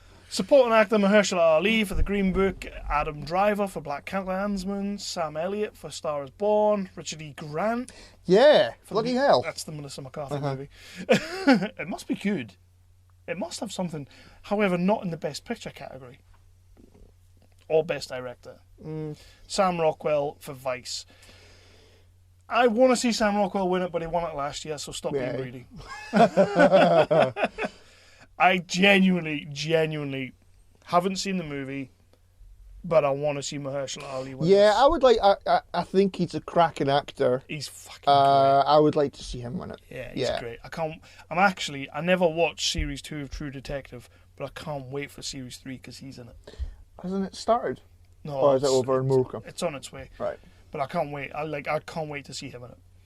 So we're going to skip through like the original screenplay, The Favourite's up for it, Green Book's up for it. You know, from here on out, it's pretty much very all the same movies kind of thing. Yeah. But the one that I am interested in, and I do actually really want to see this movie take it, is Best Original Song. I want to see Kendrick Lamar win for Black Panther. Why? Because the one thing that I do think is great about Black Panther is the soundtrack. Oh, yeah. I mean, everybody jizzed on the soundtrack, like everyone and their mother. But that song, All My Stars, which is the song that comes on as the closing credits come on, is a great song. Have you actually tried to listen to the Black Panther soundtrack without Black Panther on? No. It's not a superhero movie soundtrack. There's lots of swearing and N-words and stuff like that. And there's no need for that. There's not in this. My ears are not a toilet. But the funny thing is, Black Panther's up for a lot of like original score, best song, best sound edited, best sound mixing. Like it's up for a lot of best sound awards. Yeah. And then best picture, which just doesn't make sense to me. But we'll flip over to the night before. Let's talk about some Razzies. Oh well, the picture on there is. Yeah, I think you're gonna agree with half of these. Worst picture, Gotti. I actually quite like Gotti. I've never seen it. The Happy Time. It's the John Travolta and Kelly. I know what it is. I've just never seen it. The Happy Time Murders, which is the puppet movie with Melissa McCarthy. Never that. Holmes and Watson, which Never everybody hates. Robin Hood. Wrong. Oh. That doesn't deserve to be in there. No. No. You like that? Yeah. Taron's not up for worst actor, by the way. Good. And Winchester doesn't deserve to be in the area. That's bollocks. Yeah, I didn't expect that. I didn't expect Winchester to be in there. I was quite surprised when I saw that. Worst actress, Jennifer Garner for Peppermint. Wrong. Oh, you loved that, didn't you? I loved that movie. I thought she was great in it. Amber Heard for The London Fields. Melissa McCarthy for The Happy Time Murders. Helen Mirren. How dare you? That's one of those things. This is one of those things where I'm like, no matter how much you didn't like a movie, like, if you didn't like a movie and you thought it was pants and Helen Mirren's in it, you still don't put Helen Mirren up for a worst actress. That is some illegal shit. It's Helen Mirren. Somebody wants to be shot. Amanda Seyfried for the clapper. I don't like know her what that anyway. is. So, worst actor, Johnny Depp for Sherlock Gnomes. Okay. Yeah. Will Ferrell for Holmes and Watson. John Travolta for Gotti. Donald J. Trump as himself. That's going to win it, isn't it? Probably. Yeah. Death of a Nation and Fahrenheit 9/11. And Bruce Willis for Death Wish. I actually quite like Death Wish. I haven't seen it. It's gone on to Netflix. I genuinely think that's the first movie I've watched in a good few years where Bruce Willis gave a shit about what he was in. Yeah? Yeah. And I'm upset to see it up, but it's up. Yeah. So Sorry. Yeah. Worst supporting actor, Jamie Foxx. Robin Hood. Nope. No. Ludacris. He's shite anyway. Joel McHale for the Happy Time Murders. John C. Reilly for Holmes and Watson. Justice Smith for Jurassic World. The little geek lad with the glasses on. Oh, whatever. I don't think that's worthy. I think he's great. Worst supporting actress, Kellyanne Conway. Don't know who that is. Marcia Gay Harden, 50 Shades. It's got to be. Kelly Preston for Gotti, so Kelly Preston and John Travolta are both up. Jazz Sinclair for the Slenderman. Oh, we'll speak about the Slenderman now in a minute. And Melania Trump as herself. So they really... They're going to win. They're going to win both of those. Now, these are the ones I always like to read out. So, worst screen combo. Any two actors or puppets, especially in those creepy sex scenes from the Happy Time Murders. Give you that. Johnny Depp and his fast-fading film career. Oh, you bitches. He's doing voices for cartoons, for cripe's sake. Will Ferrell and John C. Reilly trashing two of literature's most beloved characters. Mm-hmm. Kelly Preston and John Travolta getting Battlefield Earth-type reviews for Gotti. Wow. You know what it is, right? I reviewed Gotti on our website and on Nerdly. I thought Gotti was quite good. Yeah. Like, John Travolta was doing some okay acting in that movie. Oh, well. And he's not really done any okay acting for a while. There's your poster. That is, in fact, it says on the poster. Mm-hmm. Is it? Nerdly, so I got away with that one. Donald J. Trump and his self-perpetuating pettiness. Well done. He's winning. He's winning all these. He's probably going to turn up as well. Death of a Nation. So, worst remake, rip-off, or sequel. Death of a Nation, remake of Hillary's America. Wow. Death Wish, Holmes and Watson, The Meg. How fucking dare it is not a rip-off of Jaws. Robin Hood. Nope. No. Worst director, Ethan Coen. Not that Ethan Coen. Not the Coen brothers. It's another Ethan Coen who has the same name, but he's got an H in it. For Holmes and Watson, Kevin Connolly for Gotti, James Foley for 50 Shades, Brian Henderson for the Happy Time Murders, and whoever those two are for the Winchester movie. You liked Winchester, didn't you? I did. And that's pretty much all the biggies. Yeah. You know, Winchester's getting some hate. I don't get it. I've not seen it. Is it the scariest movie ever? No. But it certainly doesn't deserve all that bollocks. Yeah, I didn't get that. I mean, Helen Mirren. You don't put her up for a Razzie. That's not on. Like, maybe for Red. Or Red 2. Red 2, but Red is a decent movie. It's okay. Shoddy. Right. Yeah, so that's the Oscars and the Razzies in a nutshell. Well, we talk about what we've been watching. We will talk about what we've been watching. So here's a cheeky little promo and let's get into it. What is up, future listener? My name is Josh. And I'm Kevin. And I am Michael. And we host the Second Press Podcast, that news curating podcast where us three cousins get together and make fun of the news. We'll keep this short and sweet. You should listen to our podcast because it's funny and informative.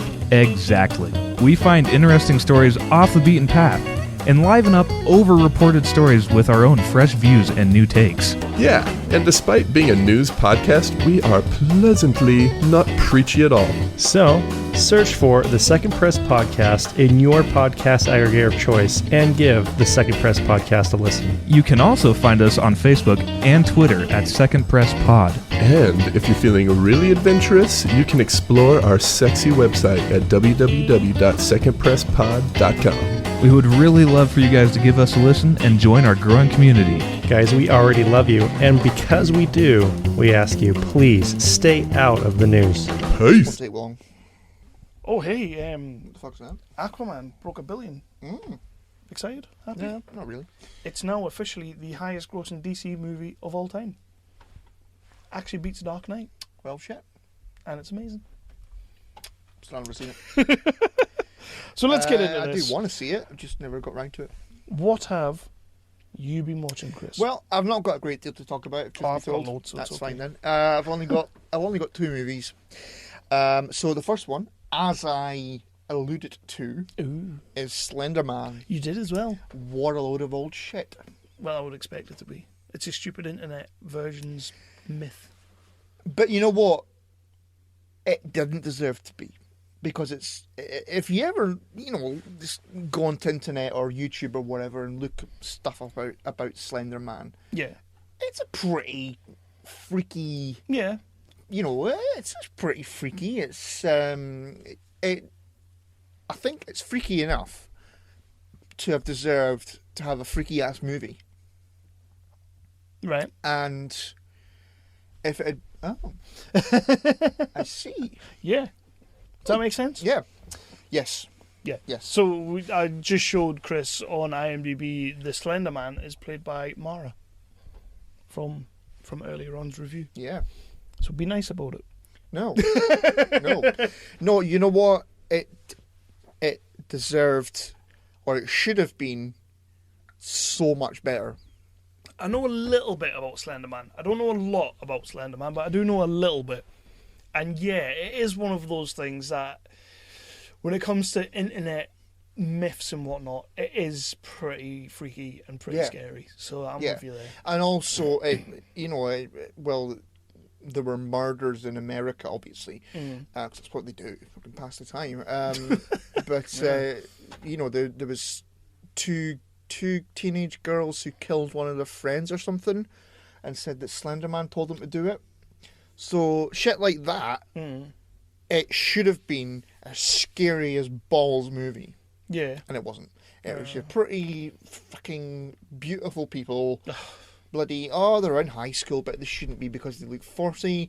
Fucking, we're gonna bloody, what was it? They watched a film about Slenderman, and if you close your eyes while the film's on, fucking bollocks. It should have been so much better. Yeah. Avoid it. Avoid. That's a shame. Yeah. Oh man. Yeah, so that's Slenderman. Well, I already alluded, as you did a second ago, to this movie. I did watch Vice, the Dick Cheney movie, about how much of a bastard Dick Cheney was. Basically, they just want you to think he's a massive, huge bastard. It's the movie that Christian Bale put on a shit ton of weight for. Shouldn't really have bothered because the movie's not that great. Yeah, Sam Rockwell, 1,000,000% deserves for that best supporting actor. Again, though, he won one last year, so could he take a backseat? Yeah. But he does totally deserve it because he plays George Bush just fucking to a T, absolutely to a T. I loved him in it. Christian Bale. Does he really care anymore? I'm struggling to think of a movie when Christian Bale cared. Where he cared? Yeah. He just seems to be like, for me, he just seems to be like zombie walking his way through movies now. And this is like one of those ones that if he really put everything into it, and I know there'll be people out there saying, he did put everything into it, he put on like 50 stone. But like, I can put on 50 stone. Exactly. I could, and I have. You could, definitely. You could easily have played Dick Cheney. All right. Amy Adams is great. Everybody is pretty great in it. Christian Bale, I don't think, is that awesome. Have you seen Hostiles with Christian Bale? No. That's good. Is that the one about the engines? Yes. Aye. Also racist. How is it? Because they're not called engines. Do they call them engines in the movie? Context. They might do. There you go. Context. Thank you. But yeah. Wow. I have seen trailers for that. I ain't watched it though. It's on Sky Cinema. Is it? I'll give it a watch. It is worth a watch. Yeah, it does look quite good. But yeah, Adam McKay just fucking... He thinks he's so clever. He thinks he's so clever. Does he have Margot Robbie in a bath explaining shit? No, he goes one better. This movie is... Is it George W. Bush in a bath explaining shit? Better than that. He goes... Bill Clinton. The movie is 2 hours and 20 minutes long. Right? And I knew that going in when I was watching it. I was like, right, I know this is a long movie. Buckle up for some acting and stuff. Some talky talk acting. But halfway through the film, there's a moment in the film, and this might be a spoiler, but I really don't give a shit. There's a moment halfway through the film where it's like everything is quite somber, it's quite quiet, and it's a good place to end your movie. So the music starts coming up. Dick Cheney, Christian Bale, and Amy Adams start walking into the house, and the camera stays outside, and they sort of walk into the house, and then the credits start coming up, and it's like Dick Cheney, played by Christian Bale, and Amy Adams, and plays whatever Cheney, and it starts coming up, and I'm sitting there and I'm thinking, we're only about an hour into this film. What? What's going on? And then, obviously, it then fades to black, and then it comes back on, because it's like, if the story of Dick Cheney had ended here, it would be a good ending for him, but it didn't end there. He went on to be a complete bastard. And I was just sitting there going, oh, fuck you, Adam McKay. Fuck you. No need for that. Just like, it was so ridiculous. It was so stupid. Yeah, Vice. It's probably going to win an Oscar somewhere. I don't think it's going to win any biggies, though. Meh. Sam Rockwell, give it to him. But yeah, I watched Vice, and it's not great. Second snort of the year for 365 podcasts. Yeah, I'm good at snorts. I like it. Well, I did the first one. I do snort. So, trendsetter. Yeah. Second... What? Trendsetter. Second movie out of 2 for me is on Netflix. And it's called He's Out There. It's scary. Where? Out there. Ooh, outside the cave. Aye, right now. I know. Yeah, so this one starts off by the numbers again, right? So a family they're going off on vacation, and so the mother and the 2 kids. 2 kids? Yes, 2 kids. One of them's got angst, because of course they do. Because kids. Because kids, exactly. And so the mother and the 2 kids go, first of all, the dad's going to follow. Right?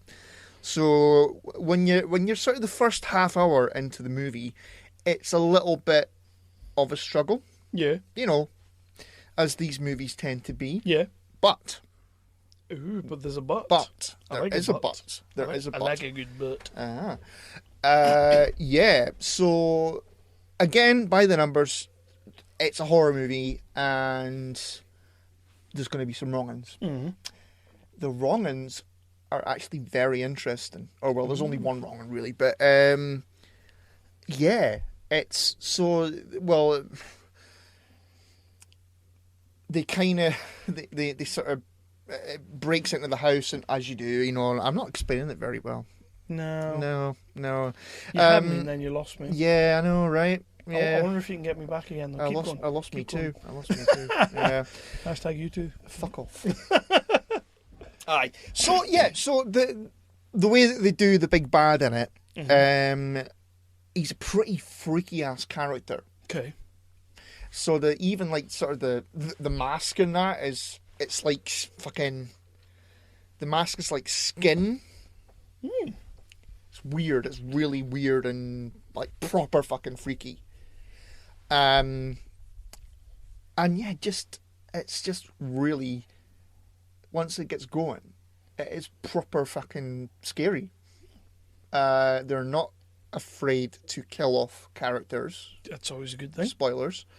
Don't get attached to anyone then. No, definitely not. Well, so yeah, I mean that is basically it becomes like a survival movie, obviously, because it's like a slasher, and they're trying to get away from the big bad, and yeah, it actually turns out to be a pretty decent horror movie with a solid freaky ass big bad.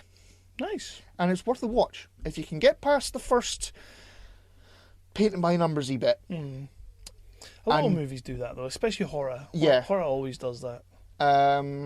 If you can get to the bit where they get to where they're going and that, it's actually... Cool. It's actually really fucking good. Cool. Yeah, I might have to check that one out. On Netflix, you say? Yeah. Good. I'm gonna check that one out.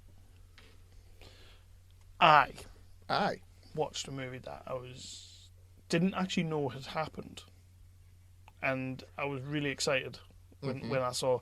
Have you ever heard of Terry Gilliam's movie, the La Mancha movie, the Don Quixote movie? No. Terry Gilliam's been trying to make this Don Quixote movie since his career began. Basically, he's been trying to make it fucking years. At one point, Johnny Depp was going to be the main lead. There's a documentary called Lost in La Mancha, and it's all about the time that he tried to make the movie with Johnny Depp, but the production was just riddled with problems. Anything that could go wrong went wrong, and then it was the day before they were going to film, they were all staying at the hotel, and there was a flash flood. So then when they went to the set where they were going to be filming. Everything was just waterlogged, cameras were fucked, everything was fucked. Every time Terry Gilliam's tried to make this movie, it's just went wrong horribly, to the point where they made a documentary. Finally made it. It must have done Cannes last year. People loved it and all that. I had no idea it was even out there.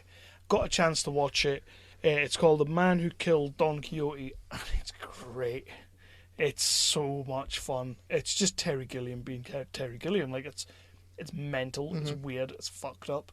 You don't really have a clue what's going on. It's so good though. And Adam Driver, I have problems with Adam Driver. I don't think he's great in everything. Kylo Ren, I'm looking at you. But for the most part, he's okay. He was okay in The Force Awakens. Yeah, he was great in that. Not the other one though. But yeah, he's fantastic in it. He plays the director who's trying to make the Don Quixote movie. Jonathan Pryce plays Don Quixote. He's or an old guy who it's hard to explain the Don Quixote movie. You kind of have to watch it. So the director in the movie is trying to make this new movie, but he's kind of had enough. It's not really, filmmaking isn't what he thought it was, and he remembers the old days when he stayed in this little Italian town or something like that. It's probably not an Italian town, but he stayed in this little town and he made a student film, and it was Don Quixote, and he made it with the whole town involved. And well, it turns out this new movie he's making is just outside that town, and half the town people are still there, and so he kind of gets involved with them again. And he starts remembering what it used to be. It kind of distorts reality a little bit, and then it just becomes up a whole, for the last half hour, this whole fucked up, role play. And it's just so good. I loved the movie. I thought it was absolutely brilliant, and I'm so glad Terry Gilliam finally got it made. Yeah. But I wonder if it was I'm not going to tell anyone I'm making it now. I'm just going to go out and make it. Because he's tried to make this movie at least 4 times. And for the longest time, it was Johnny Depp and Vanessa Paradis were going to be in it. But obviously, they ended up, whatever happened there. But, yeah, it's definitely worth a watch. I think people should check out. Yeah, definitely check out. It's the Man Who Killed Don Quixote. Jody Mola as well, who I haven't seen in fucking years. He was in Bad Boys 2, played the bad guy in Bad Boys 2. He's also been in a few other good films. He's in it, and he's fucking great. So it was nice to see him again. So yeah. Give it a watch. I've not got any more movies to talk about, so on you go. Right. I'll keep it brief. I've got 2 movies that I really want to talk about. One, I watched one independent movie. I put a review up on the website. It's called West of Sunshine, Australian movie. Read my review. Check out the movie West of Sunshine. It's fucking great. Really good film. Really grassroots basic story. A dad who has he's in a bit of trouble. He's kind of estranged from his wife and kid. He needs to pay this money back to a loan shark. It's very Australian, very low budget, very kind of he needs to pay the money back, but then he gets forced to spend the day with his kid. Like, his wife's like, I need you to look after him today. So then he ends up taking the kid with him, and it's like a day in the life of that. All right, okay. Great little film. Fantastic little film, in fact. Kind of choked me right up towards the end, because you know I'm a bitch. Yeah. I'm a big bitch. Yeah. But it did completely choke me up, and West of Sunshine, please check out. Yeah, Matthew McConaughey. I struggle with Matthew McConaughey. The movie's called White Boy Rick. I've heard of it. Yeah, he's like a gun dealer. He's an arms dealer, but not like a big time arms dealer. He's like a small time arms dealer. He takes his son on to buy the weapons and all that. His son then goes to sell the weapons. His son gets involved with the FBI/CIA, kind of becoming a bit of a snitch for them, getting in with the gangs and stuff like that. It's a good film. It's a true story. Matthew McConaughey might as well not be in it. They could have found anyone else to play that role.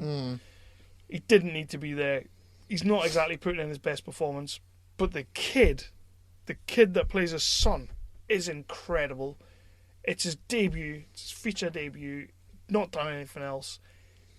Fucking amazing. It could be like, you know, like different actors, like Tom Hanks does it, Gary Oldman does it, where they become attached to a project because their name will bring more attention to the project. Funnily enough, that's kind of what I was thinking, but in my head it was like John Cena putting people over. I was kind of like, is Matthew McConaughey in this movie to put this kid over? Like, because Matthew McConaughey doesn't really have to do much to be good. He's just he's one of those effortless actors. Like, he's just got it, you know, and given the right project, he can just be Matthew McConaughey and it'll be fine. It'll be alright. So, like, I do feel like he's there to just drive the project, but the kid's there to be the star. Yeah. The kid's unbelievable. I can't actually remember his name right now, which is really annoying us. But he is phenomenal, and I can't wait to see him do more. First film, he's brilliant. Yeah. It's an alright film. It's a true story. It's kind of like he ends up snitching and things like that, and things happen, and it's your typical true story movie. Ugh. Didn't really set my world on. It didn't set my world on fire, but I was just sitting there like, my God, this kid's amazing. Like, I love it when you get that. Because he's only like 15, 16, and he's totally out-acting Matthew McConaughey. But like Tom Holland in Impossible. Exactly. And he's that's exactly it. The last movie I watched was King of Thieves with Michael Caine, you know, the one about the old boys that robbed the Hatton Garden. Don't bother. Don't bother. It's nice to see these guys together. It's nice to see Michael Caine, Ray Winston, Tom Courtenay, Jim Broadbent. It's nice to see them all together. Terrible film. Fucking terrible. One of those movies that, like, we've got the stars, it doesn't really matter. Charlie Cox is in it as well. Charlie Cox is okay. But yeah, I wouldn't bother. I did kind of fancy it. Yeah. I mean, if you fancy it, give it a watch. I'll wait for it to come to Sky. Just don't expect much. Yeah. There is a great bit where they're walking out of a room, and as they're walking out, it's sort of flashbacks to when they were young. It's like just a quick shot, and when Michael Caine walks out, it flashes back to like a scene from Get Carter, which I thought was cool. I was like, yeah. Ray Winston walks out, and it's a scene from Scum. I was like, oh, that's pretty badass. That was nice. That was a nice touch. Film's shit though. So you got any TV?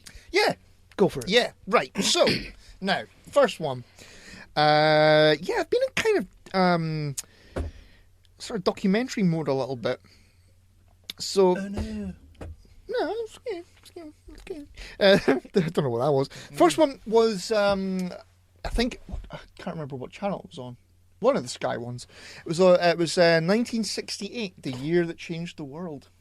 Oh? Yeah. How did it? What happened? Because of the reason. What's the reason? Tell me. So, it was the year that, like, Martin Luther King was assassinated, Robert Kennedy was assassinated, Vietnam was kicking off. Things I really don't care about. Nixon got elected as president. Who's that? Nixon. I'm not a crook. Is that the guy from Futurama with his head in a jar? I don't know, I've never seen Futurama. A lot happened in 68. I did. Yeah. That's why they made it. Yeah. It was really, really interesting. I like stuff about that. Yeah. But you're just going to take the piss, so you can. I'm not going to. Yes, you bloody are. You I'm not arsehole, going to you. take the piss, but like, what is it about? What is it? Well, they go through the entire year of 1968 saying what happened. Not like day by day, just event by event. Right. So was there loads that happened? Yeah. I know you pointed out like 3 or 4, but was there like loads more? Like, Yeah. Did they deal with like? Well, you had like race riots and all that after Martin the Luther. Watts riot. Who was it? What, the Watts riot? No, that was after what's his name got battered by the cops. You mean what's his name? Rodney King. Okay. When was that? That was the 90s. Yeah. Yeah, that's fine. This was after Martin Luther King was assassinated. So was it Kennedy assassinated the same year as Martin Luther King? Yeah. Conspiracy. Oh, no shit. Oh, right. Is that already a thing? Yeah. Like, oh, right. Okay, sorry. Yeah. I thought I was onto something there. On a tangent, I've actually been reading a book about the Robert Kennedy assassination. Babby. But I can't read too much of it in one go because it freaks me out. Like, they keep on... I'm about, I don't know, maybe like a quarter of the way into it. And, I'm up to the bit where he's actually been assassinated. In the hotel? In the hotel, that's right, either. See, Ambassador Hotel. And, well, they keep on going on about the woman in the polka dot dress and... Is that the one that Demi Moore played? In the movie Bobby? I have no idea. Okay. I have no idea. Forget about it. It's a movie called Bobby. Yeah, there's a movie called Bobby. I'm sure it was like Martin Sheen directed it. Huh. Because Emilio Estevez was in... No, Emilio Estevez directed it. Martin Sheen was in it. Okay. No, it's called Bobby. It's about him getting killed in the hotel. It's got Demi Moore. Yeah, that's about all I can remember. It's got loads of people in it. Apparently so, yeah. Bobby. I've never heard of that, have I? You've heard of Bobby. I've heard of Bobby. Hey, Bobby. Let me just check out on the IMDb. Oh, you type it in booby. It's because I love me some boobies. Bobby. It's not going to come up, is it? Oh, you go. Bobby 2006. Anthony Hopkins. Oh, shit. Yeah. Why have I never heard of that movie? It's quite good. Shia LaBeouf's in it. Son of a bitch. So you got him, Nick Cannon, forget him. Emilio Estevez, Larry Fishburne, doing his best Samuel L. Jackson impression. Heather Graham, remember? Oh, man. Helen Hunt. Remember Why have I when never she was heard of this movie? Son of a bitch, I'm going to have to check that out. Josh Jackson, Ashton William H. Macy? Kutcher, Shia LaBeouf, Lindsay Lohan. Well, there you go. That's all you need in your movie. If that doesn't sell you, I don't know what the fuck will. I have genuinely never heard of that movie. Freddie Rodriguez, Martin Sheen, Christian Slater, Sharon Stone. Flippin' hell. Elijah Wood, you love him. I do. He's one of your favourites. Uh-huh. Not mine, but one of yours. Well, you're wrong. Scoot McNeary? Blimey. I'm going to have a look at that. But yeah, I've been reading that book and... John F. Kennedy's in it as himself? Oh, well, shit. Like I say, it keeps freaking me out. Right. The book? Yeah. Yeah. It's all about, mind control and assassinations and shit. Is it more messed up than anything to do with JFK? Whose assassination do you think was, the most conspiracy? JFK. Yeah? Why? Because... Was he just killed and it wasn't really a conspiracy? He was well, just I've heard of his movie. Oh, right. You've not heard of obviously you've not heard of Bobby, yeah. I'm sure it was Estevez directed it, I'm sure. Yeah, Emilio Estevez. There you go. Yeah. Well, bugger me. I've seen it. Do your fucking bloody head wobble at me. Right, yeah, so 1968, the year that changed the world. It's a good... It was only I think 4 episodes long or something. Oh, that's manageable. That's okay for you. And they've released one today about the Ted Bundy tapes. Ooh, yeah, I'm quite fancying that. I do quite fancy that. Mm-hmm.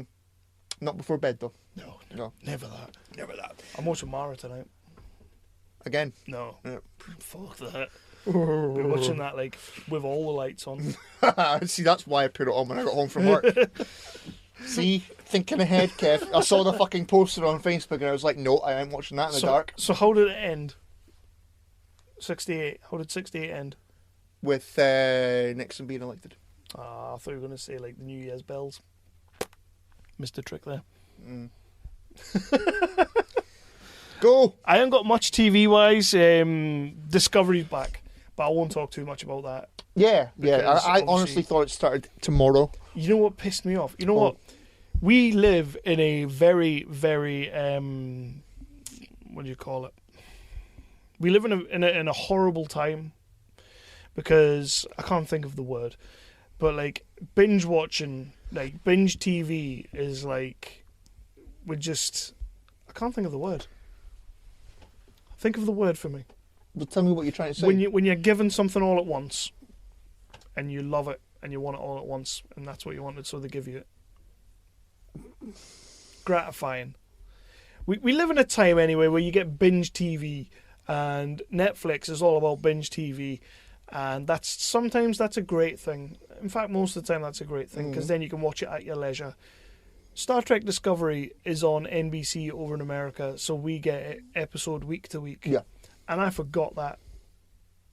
You don't look happy at all. Not happy. Because I remember, like the first series, that's the way it went. I remember that, and that was fine. But I watched the first episode, and it ends. Just talk about blue balls. It just ends so good. But like, oh man. So I went straight to get the second episode. No, it wasn't there. Because I've got to wait a week, haven't I? Dear me. I know, right? Well, you'll go to wait a day now. Well, the day now, yeah. There you go. But what's that all about?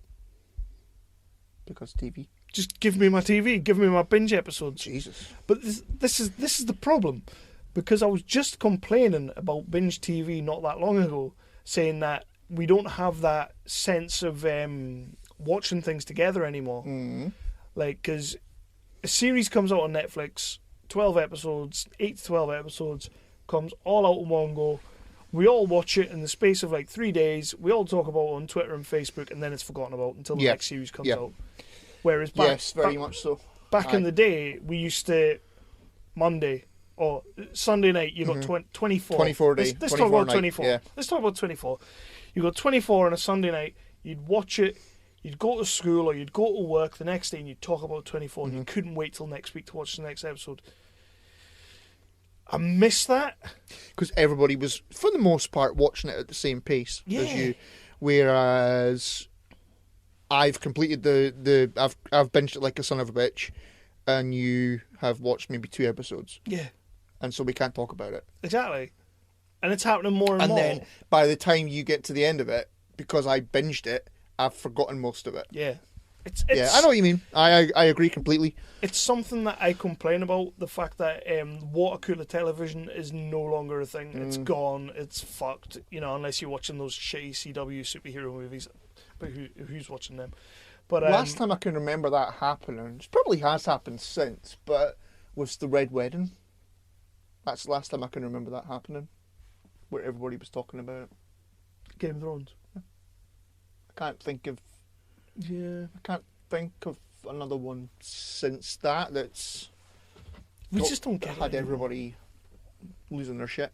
We don't get it anymore. And I complain about that because I used to love that. I used to love going to school, or I used to love going to work, or even just bumping into someone and be like, did you fucking watch that last night? Oh, did I not? Oh. And then you'd have a crack about it and it'd be amazing. But nowadays it's like, did you watch that last week? Did you watch it when it all dropped in the same day? Because, no, I didn't have fucking time because I've got a job, you asshole. Yeah. But then, I finished Discovery, and I went looking for the second episode, and it wasn't there, and I was irate. I started ranting. That's the kind of society we live in now. Instant gratification. Yeah, that's more of a wank, isn't it? It's... But yeah, entitled, I think is. Yeah, we are entitled motherfuckers. So yeah, Discovery is back. Discovery is great. Sinuka is fantastic. I love her. The guy that plays Captain Pike is awesome. I'm not going to say anything else. Enough. I'm not going to say anything else. But it's going to be so good. This series. I will watch it when I get home. You need to. If we ever fucking finish this episode. We're getting there. We're getting there. It's not bad for us, mind.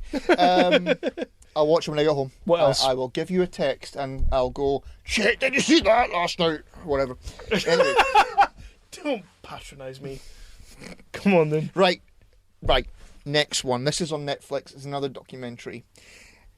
It's horrible. It's a horrible subject. The documentary is called Abducted in Plain Sight. And, well... Oh, I think I read something about it's about a paedophile. Yeah. So it's again, I think it was in the... Was it in the 70s or the 80s or, you know, one of those... It was all the rage back then. Aye, it was. Not like now, because, you know, fucking couple ruined it for everyone. So it's like a normal family, and these guys, move in, you sort of two doors down or whatever, you know, as happens. They hit it off with them. They were like going to the same church, and they had a lot in common. Like the kids got on, the parents got on, and all that.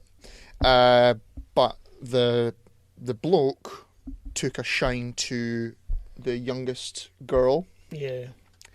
And so he abducted her. And this is really fucked up.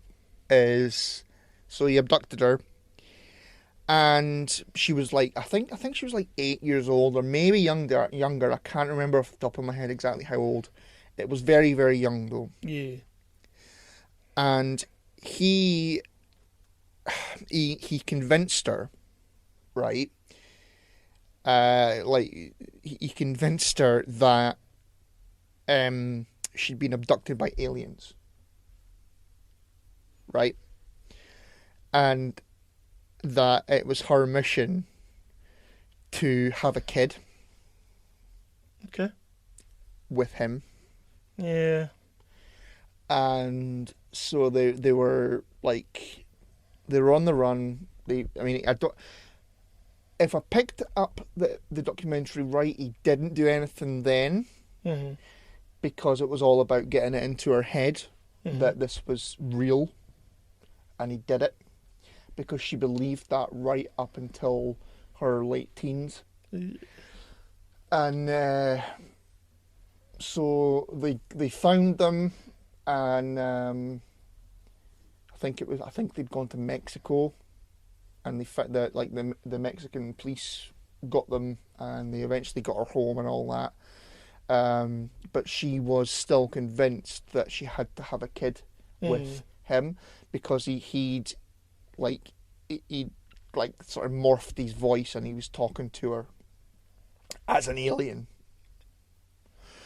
And he was said, if you can't have the kid with him, then the next person that will take will be your sister. So she was doing this so that her sister wouldn't be taken. And so she ran away again to be with him, and she was in love with him. Yeah. And was determined to have a kid with him, and it's horrible. It was horrible. I'm not gonna watch that. Don't watch it. It was just fucked up. So light watching then. Oh yeah. Yeah. Oh yeah. I was bloody chortling like a son of a bitch. Yeah. I can see why. Yeah. It's not a nice story at all. Well, I mean, if you think it's a nice story, then you're probably a bit of a pedo. Allegedly. No, I think if you think that's a nice story, you're a wrong one. Yeah. But it's not a nice story. It's a hard. It's a difficult watch. Okay, let's move on then. It's her story, and it's not good. It's not nice. It's not nice at all. On a tangent, you see that James Bulger movie's up for an Oscar. There's a director has made a short movie called Detainment. Oh. About the whole James Bulger thing, and it's up for an Oscar. Oh my Christ! And he didn't once ask the parents or anything about like if he could make it or anything like that. It's like she was on Good Morning Britain, Loose Women the other day, and she was like really not. Because if you know anything about the James Bulger case, like, she fucking wants those kids to die. Like, rightly so as well. She wants them to, like, be fucking strung up. I remember that, like, being on the news and that. It was that's like at the one. time, like, yeah. That's one of the. We were talking about at work because the lad I work with, he's still quite a young lad. He doesn't actually know anything about that story, and I'm kind of like, because we were talking about like world events that affected you over the years and all that, and I was saying to him, I was the James Bulger thing, still to this day, every time I think about it, fucking warps my mind. Like, I just can't understand it. And this guy's made this movie, but apparently, I haven't watched the movie. I don't know anything about the movie apart from that it's about that case. But apparently, he's trying to shine a different light on it to show why the two kids may have done it, the circumstances around their life, and basically he hopes that in showing that we can stop it from happening again. Okay. Now, I've not seen it. I know those two lads, they're human beings. But personally, in my point of view, they don't deserve to be alive, in my point of view. I'm completely with James Bulger's mother on that case. Like, they should have been fucking destroyed at that age. Yeah. It's, you know, little bastards, basically. But this guy's, he's up for an Oscar as well, which I think is incredibly bad. And she's trying to get it revoked. She wants it, like, she's calling to them to take it back and not have the nomination. I don't see that happening. I don't see it happening, but what I do see is that he won't get it. And if he does, they'll be fuck on. But yeah, he didn't once even ask, kind of like, not even so much permission, because I don't think you need to ask permission, but at least let them know. Let them know that you're doing it. I thought you would have had to, maybe not legally or anything, but like, because apparently, couldn't they have done like a cease and desist? Surely they could have done something, but apparently it's like, it's not, here's some new evidence about the kids, here's some new evidence about that.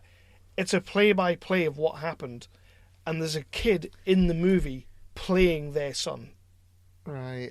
No, that's it's bad. Fucked up. That's it's fucked bad. up. Yeah, but it's up for an Oscar. Yeah. It's like fucking grief porn or something. Isn't it? It sounds awful. I'm completely 100%. I'm on her side with that. Like, I'm totally with her. That is one of those cases that over the years has always stuck with me. It always will. It's just horrible, and I don't. Why you would make a movie about it, and why you would try and shine a different light on the kids that did it? Mental. They were fucked up little twats. It's trying to fucking show the human side of Ian Huntley. No, no, we don't need to see that. Thank you. No thanks. I tell you what, another thing, going back to that fucked up documentary. Go on then. Was, like, you know, the Ian Huntley in it, you just remembered. the family members, her family members were speaking to the camera about what had all happened and stuff. And so when she came back, like, so they knew, the mum and dad knew what had been going on at that point. Yeah. But they were blackmailed into signing a thing so that he couldn't be prosecuted. Okay. Right? That was the mother had an affair with him. Ooh. Because he wanted to have, he was a conniving bastard, basically. Yeah. So he'd had an affair with the mother so that he'd have leverage. Basically, and so because they didn't want that getting out, they signed a thing saying that he wasn't to be whatever, or they didn't want to press charges, I guess, or something like that, because it was back in the day, so there wasn't like a there wasn't an actual different time paedophile, you know, register. Yeah, well, it's America, so I don't know if there is one, but so they didn't have the vigilante guys. No, but so they signed that. He got off with it. And he was still around. And, like, the dad is speaking to the camera and that. And he's going, well, there's nothing we could do. Like, you know, and she was constantly saying, I want to go back to him. I need to go back to him.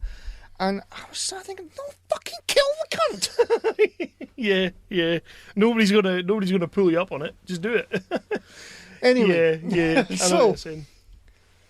Is it you go or is it you to go or is it me? I got one more thing to talk about. Me and Lindsay's back watching Gotham. We're getting back into Gotham. But have you watched this show on Netflix, this Killer Mike thing? No. Yeah, don't bother. No, I asked you who it was because Dev put a thing on the Dev's all about Killer Mike. Yeah. From your description of it, I'm not going to watch that. It's awful. It's a 6-part series. I don't really get what he's trying to do. Maybe I'm completely missing the point of the whole thing. But he's using his standing in the society. Like he's rich, he's famous, people know who he is. He has political views that are a little bit out there, and he's going to make a TV series about it, and Netflix gave him a shit ton of money to do it.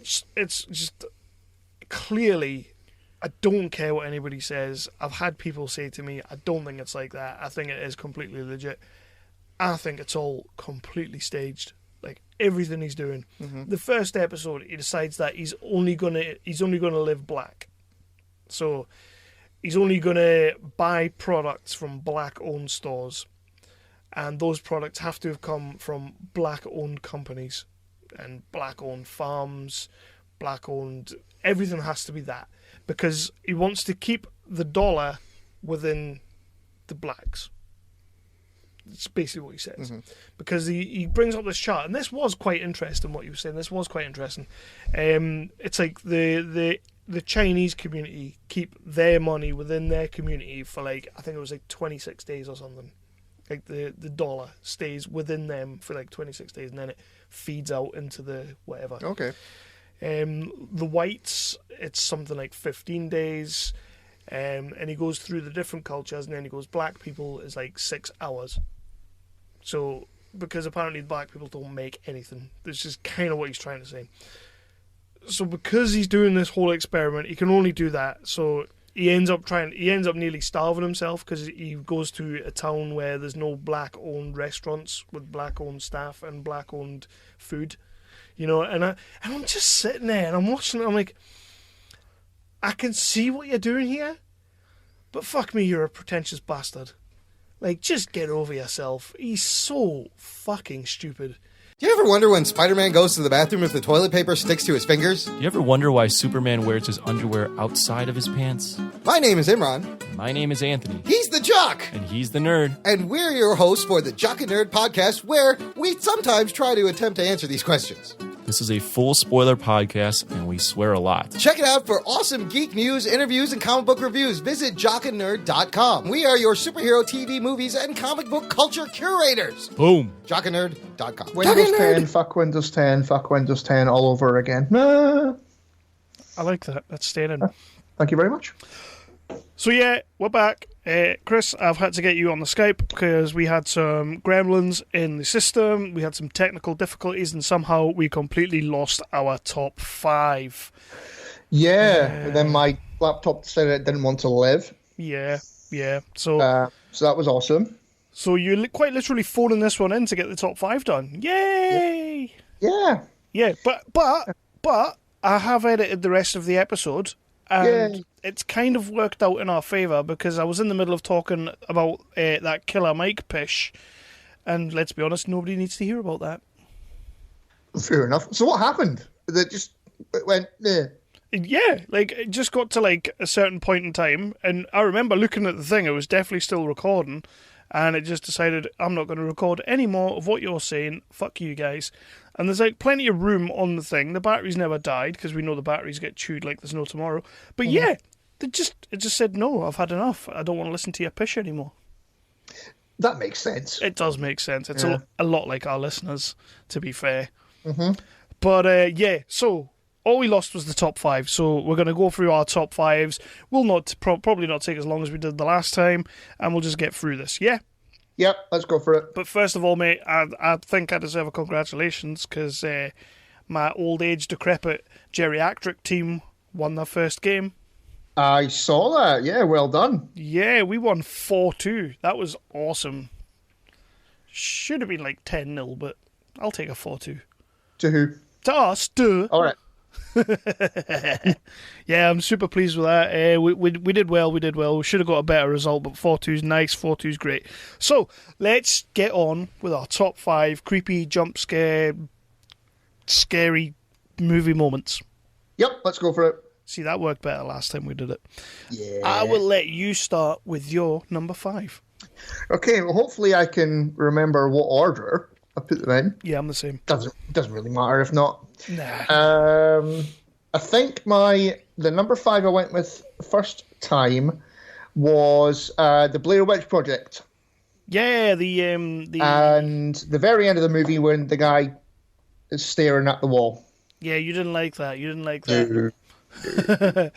Yeah, I think we were talking about like how it holds up and whether or not it does hold up nowadays. And I did try and watch it not that long ago again, and yeah, it's very hard to watch now.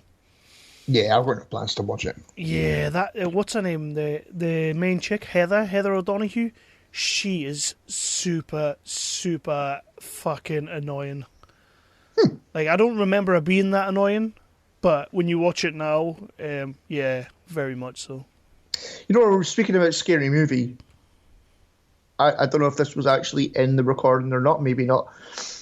But that was one part of Scary Movie that I did like when they were taking the piss out of Blair Witch. Yeah, when she was bogey. And she was, yeah. Yeah. Yeah, that was a good bit. So, my number 5, as I remember, was... yes, it was.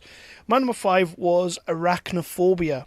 Oh, yeah. Now, there are many... I'm a big fucking scaredy melt of spiders. I hate spiders, like, with a passion. Big ones, small ones, ones as big as your head. I just want to see them all die. I fucking hate spiders. But the scene is the scene where the old lady's sitting in the living room and she goes to turn the lamp off. And it's one of those lamps that's like...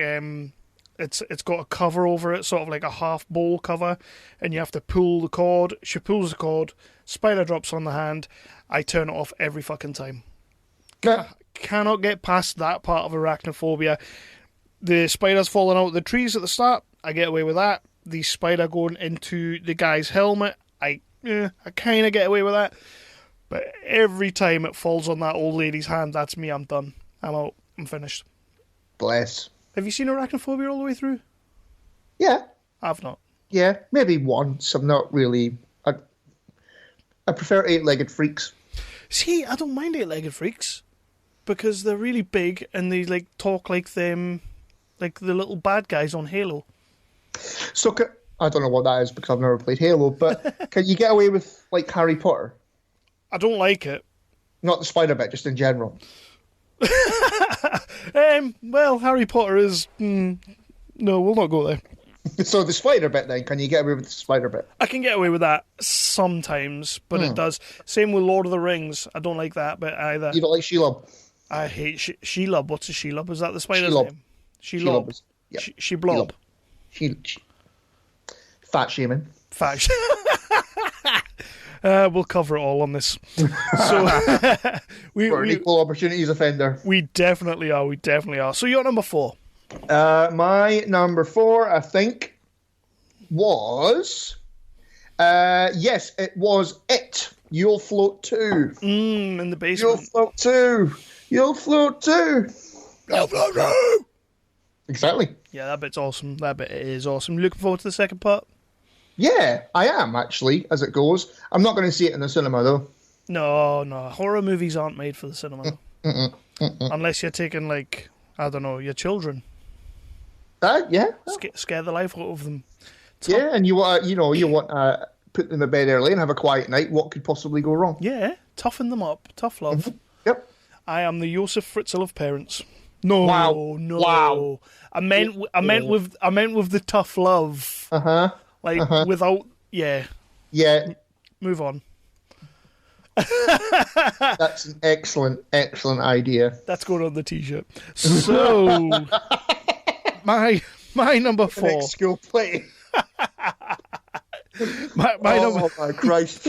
My number 4 is the one that I cheated on because we said that we were going to try and keep it to movies and whatnot, but I cheated on number 4 because Haunting of Hill House was such an amazing series last year. And although I didn't really find the show that scary, it is more of a thriller. It is more of just like, it's sort of like a drama, really, as well, with all the familyness. Mm-hmm. But the scene with the two sisters arguing in the car and she pops out in the middle of them, I freak every time. Yeah. Yeah. Yeah. It's a scary moment. It's a jumpy, scary moment. Oh, yeah. And every time, even though you know it's coming, it's shit yourself every time you see it. Yeah. Interestingly enough, obviously this we're now recording this, but like 3 days after we actually recorded the episode, I've started rewatching the series. Yep. I went back and watched the first episode, and yeah, I don't like Bent Lady. Fuck her. So you're number 3. Bless her. Yeah, well, I changed my number 3, if you remember. You did. Mm-hmm. Because you went TV, I will also go TV, and it is Buffy the Vampire Slayer. Season 4, I think it was. And it's The Gentleman. It's the episode called Hush. Yeah, you got scared of Sarah Michelle Gellar's acting in that episode, didn't you? Oh! Whoa. Now, we've all had a drink. Xander's coming to Edinburgh soon. Is he? Yeah, Are apparently. you sure it's not going to cancel? What? He probably will cancel, but yeah. I mean, they may text him and he may just not answer, and then he may answer when he wants to, and then say be ready in 10 minutes, and then you've got something on, and then yeah. Yeah, that's a really hypothetical story, brother. It's a really vivid hypothetical. So you've got me now. So yeah, Hush. That's the one with the guys who can't talk. No, nobody can talk. Nobody can talk because they take everybody's voices, and these scary fuckers come and cut everybody's hearts out and stuff. Ew. And they're like, well, scary. So, right, okay, my number 3. Is that me on 3? Yeah, that's me on 3. Yeah. My number 3 is the movie Event Horizon.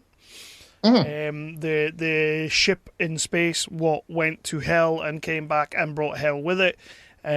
Awesome movie. Love the movie. Larry Fishburne, Sam Neill, Jolie Richardson, Sean Pertwee, Jason Isaacs. What a cast. The scene is the guy, Lawrence Fishburne's telling the young lad halfway through the movie about one of these guys that he lost back in the day who got burnt up in flames, like in space, and he's like asking, have you ever actually seen fire in space? And then you get this scene where he's hearing everything, and he's like, it's not there, it's not real, it's not there. And he turns around, and the guy is there, engulfed in flames, and he's like, you let me burn! And every time, I know it's coming, it's one of those ones you prepare yourself for, still gets me. Still fucking gets me. Freaks me out every time. I love it. Yeah, fair enough. But that's one of those ones that, weirdly enough, it doesn't upset me being scared by that one. Like, no, I think that one's acceptable. Yeah, that is it's an acceptable scare, but it's also like it's a really good scene. So I get away with it every time. But it does get me, so there you go. Yeah. So you're next. So I hobbied this is my number 2, isn't it? Yay! Yeah. I hobbied my number 2. It's The Conjuring and Conjuring 2. Yeah. And The Conjuring I went with when she's got the blindfold on. Yeah. And she's doing the clap game with the kids. And then she's behind she's stood in front of a cupboard or a wardrobe or whatever.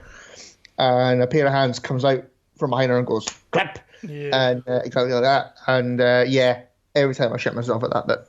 Yeah, I'll give you that one. That one is it's a very tense moment, and then you get that, and yeah.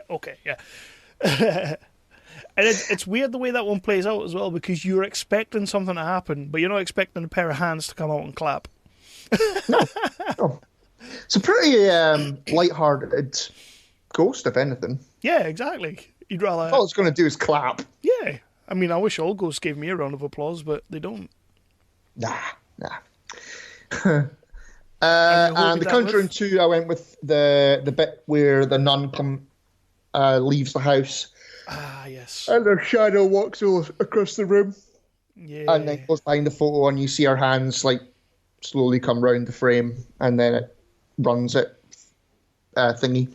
the scene that has been ripped off many times already. Oh yeah, I don't. I mean, even the TV show Titans kind of ripped it off in the second episode with Raven when she's looking at Robin's back computer, and then like she's got like a picture of the guy who's trying to kill her, and then it pops out. Oh shit! That's it's like a tiny split-second thing, but fuck me. My number 2 is also The Conjuring 2, because we've talked many times about how amazing Conjuring 2 is, how amazing a movie is, let alone a horror movie. It's just a fantastic film. But mine is The Crooked Man. It's the really slow scene where the kid's pushing, I think it's like a fire truck across the floor, and it goes into the tent at the end of the hallway, and then it comes back to him, pushes it again, it comes back to him. All goes super quiet, camera starts to pan in, Crooked Man pops out and scares the living jabibas out me. Every time. He gets me, that one.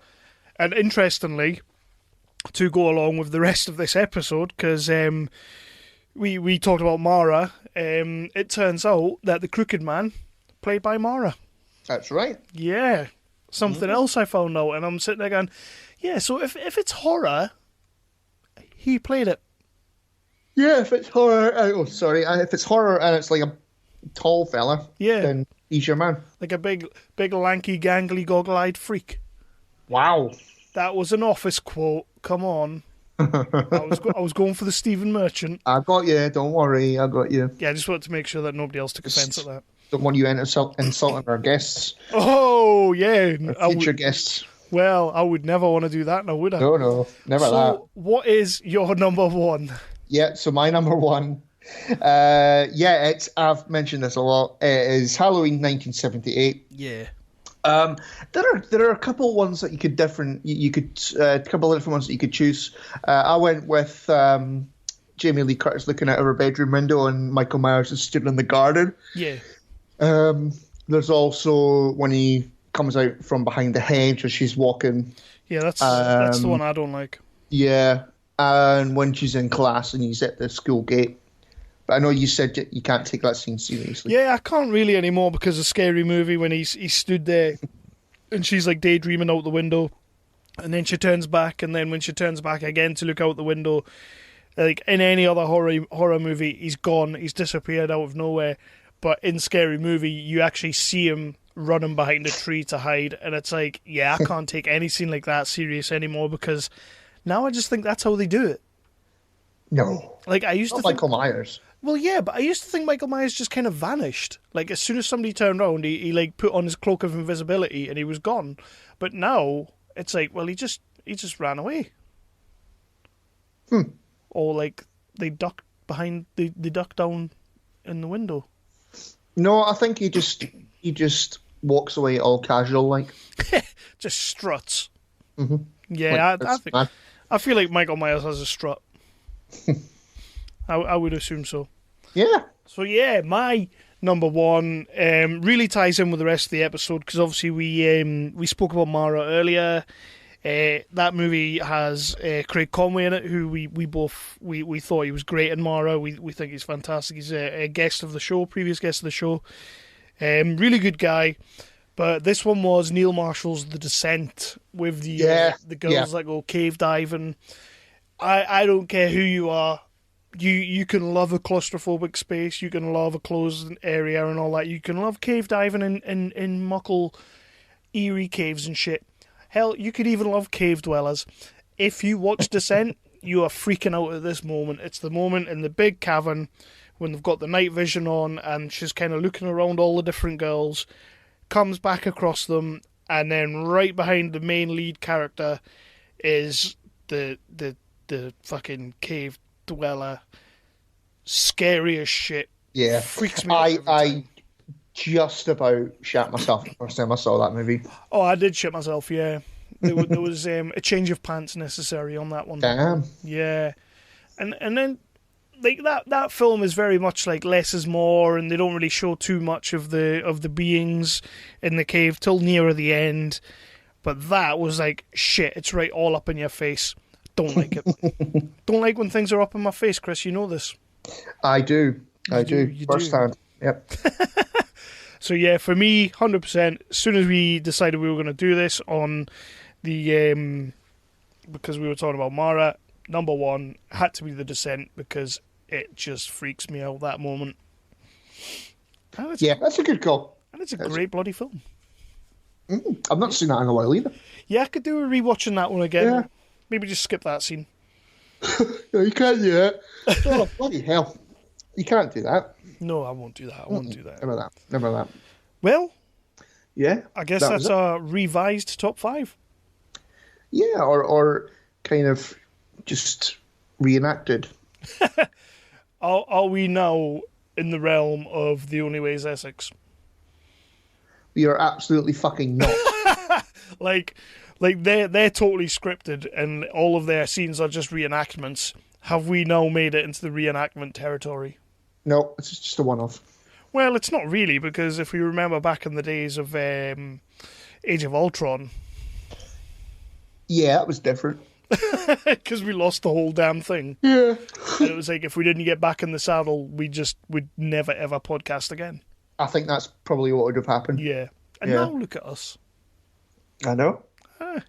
Aye. Just goes to show nobody's perfect. We still have gremlins, but we want to bring our goodness to the world, so we got back in. Exactly. So, do you want to round out the show and just say goodbye to the fair listeners, and we will be back for the next episode? Well, you kind of just did it, to be fair. So, just repeating your work. You're really half-assing this tonight, aren't you? So yeah, we're going to let it go. The episode is already a good 2 hours and without this little section, so it will be out shortly. Everything is good, and yeah, we came back to give you the top 5 because we knew you wanted it. Yeah, it's a good top 5. It is. Revisit this one in like another 4 years? Why not? I'm sure we've already done this one. What? No, it feels like we have. I don't know. It's difficult to tell. It is. I mean, 4 years in, we're due a repeat, so... Yeah. Yeah, it's like Friends. There's always repeats. We've still never done a clip show, have we? Or have we? Oh, we should totally do a clip show. Or is that just when we've got no ideas to do whatsoever? Well, we're a ball hell away from that, let's face it. But... No, we're not. So, yeah. This has been episode 126. Next episode coming up, though, I have edited the first 2 Stairs episodes proper. Next episode is going to be part 1 of Stairs. Chris, we will be getting back together again to talk about our trip to Coventry. We'll be needing to do some work, and I believe episode 1 we are going to go with Samantha, who was awesome, and I'm thinking Bentley. Yep. Yeah, that was good. Let's get those 2 guys together because we liked speaking to Bentley. Bentley was awesome. I mean, that laugh when we start talking about Toby, that's a soundbite in itself. So, Stairs part 1 coming soon. Hey. Bye.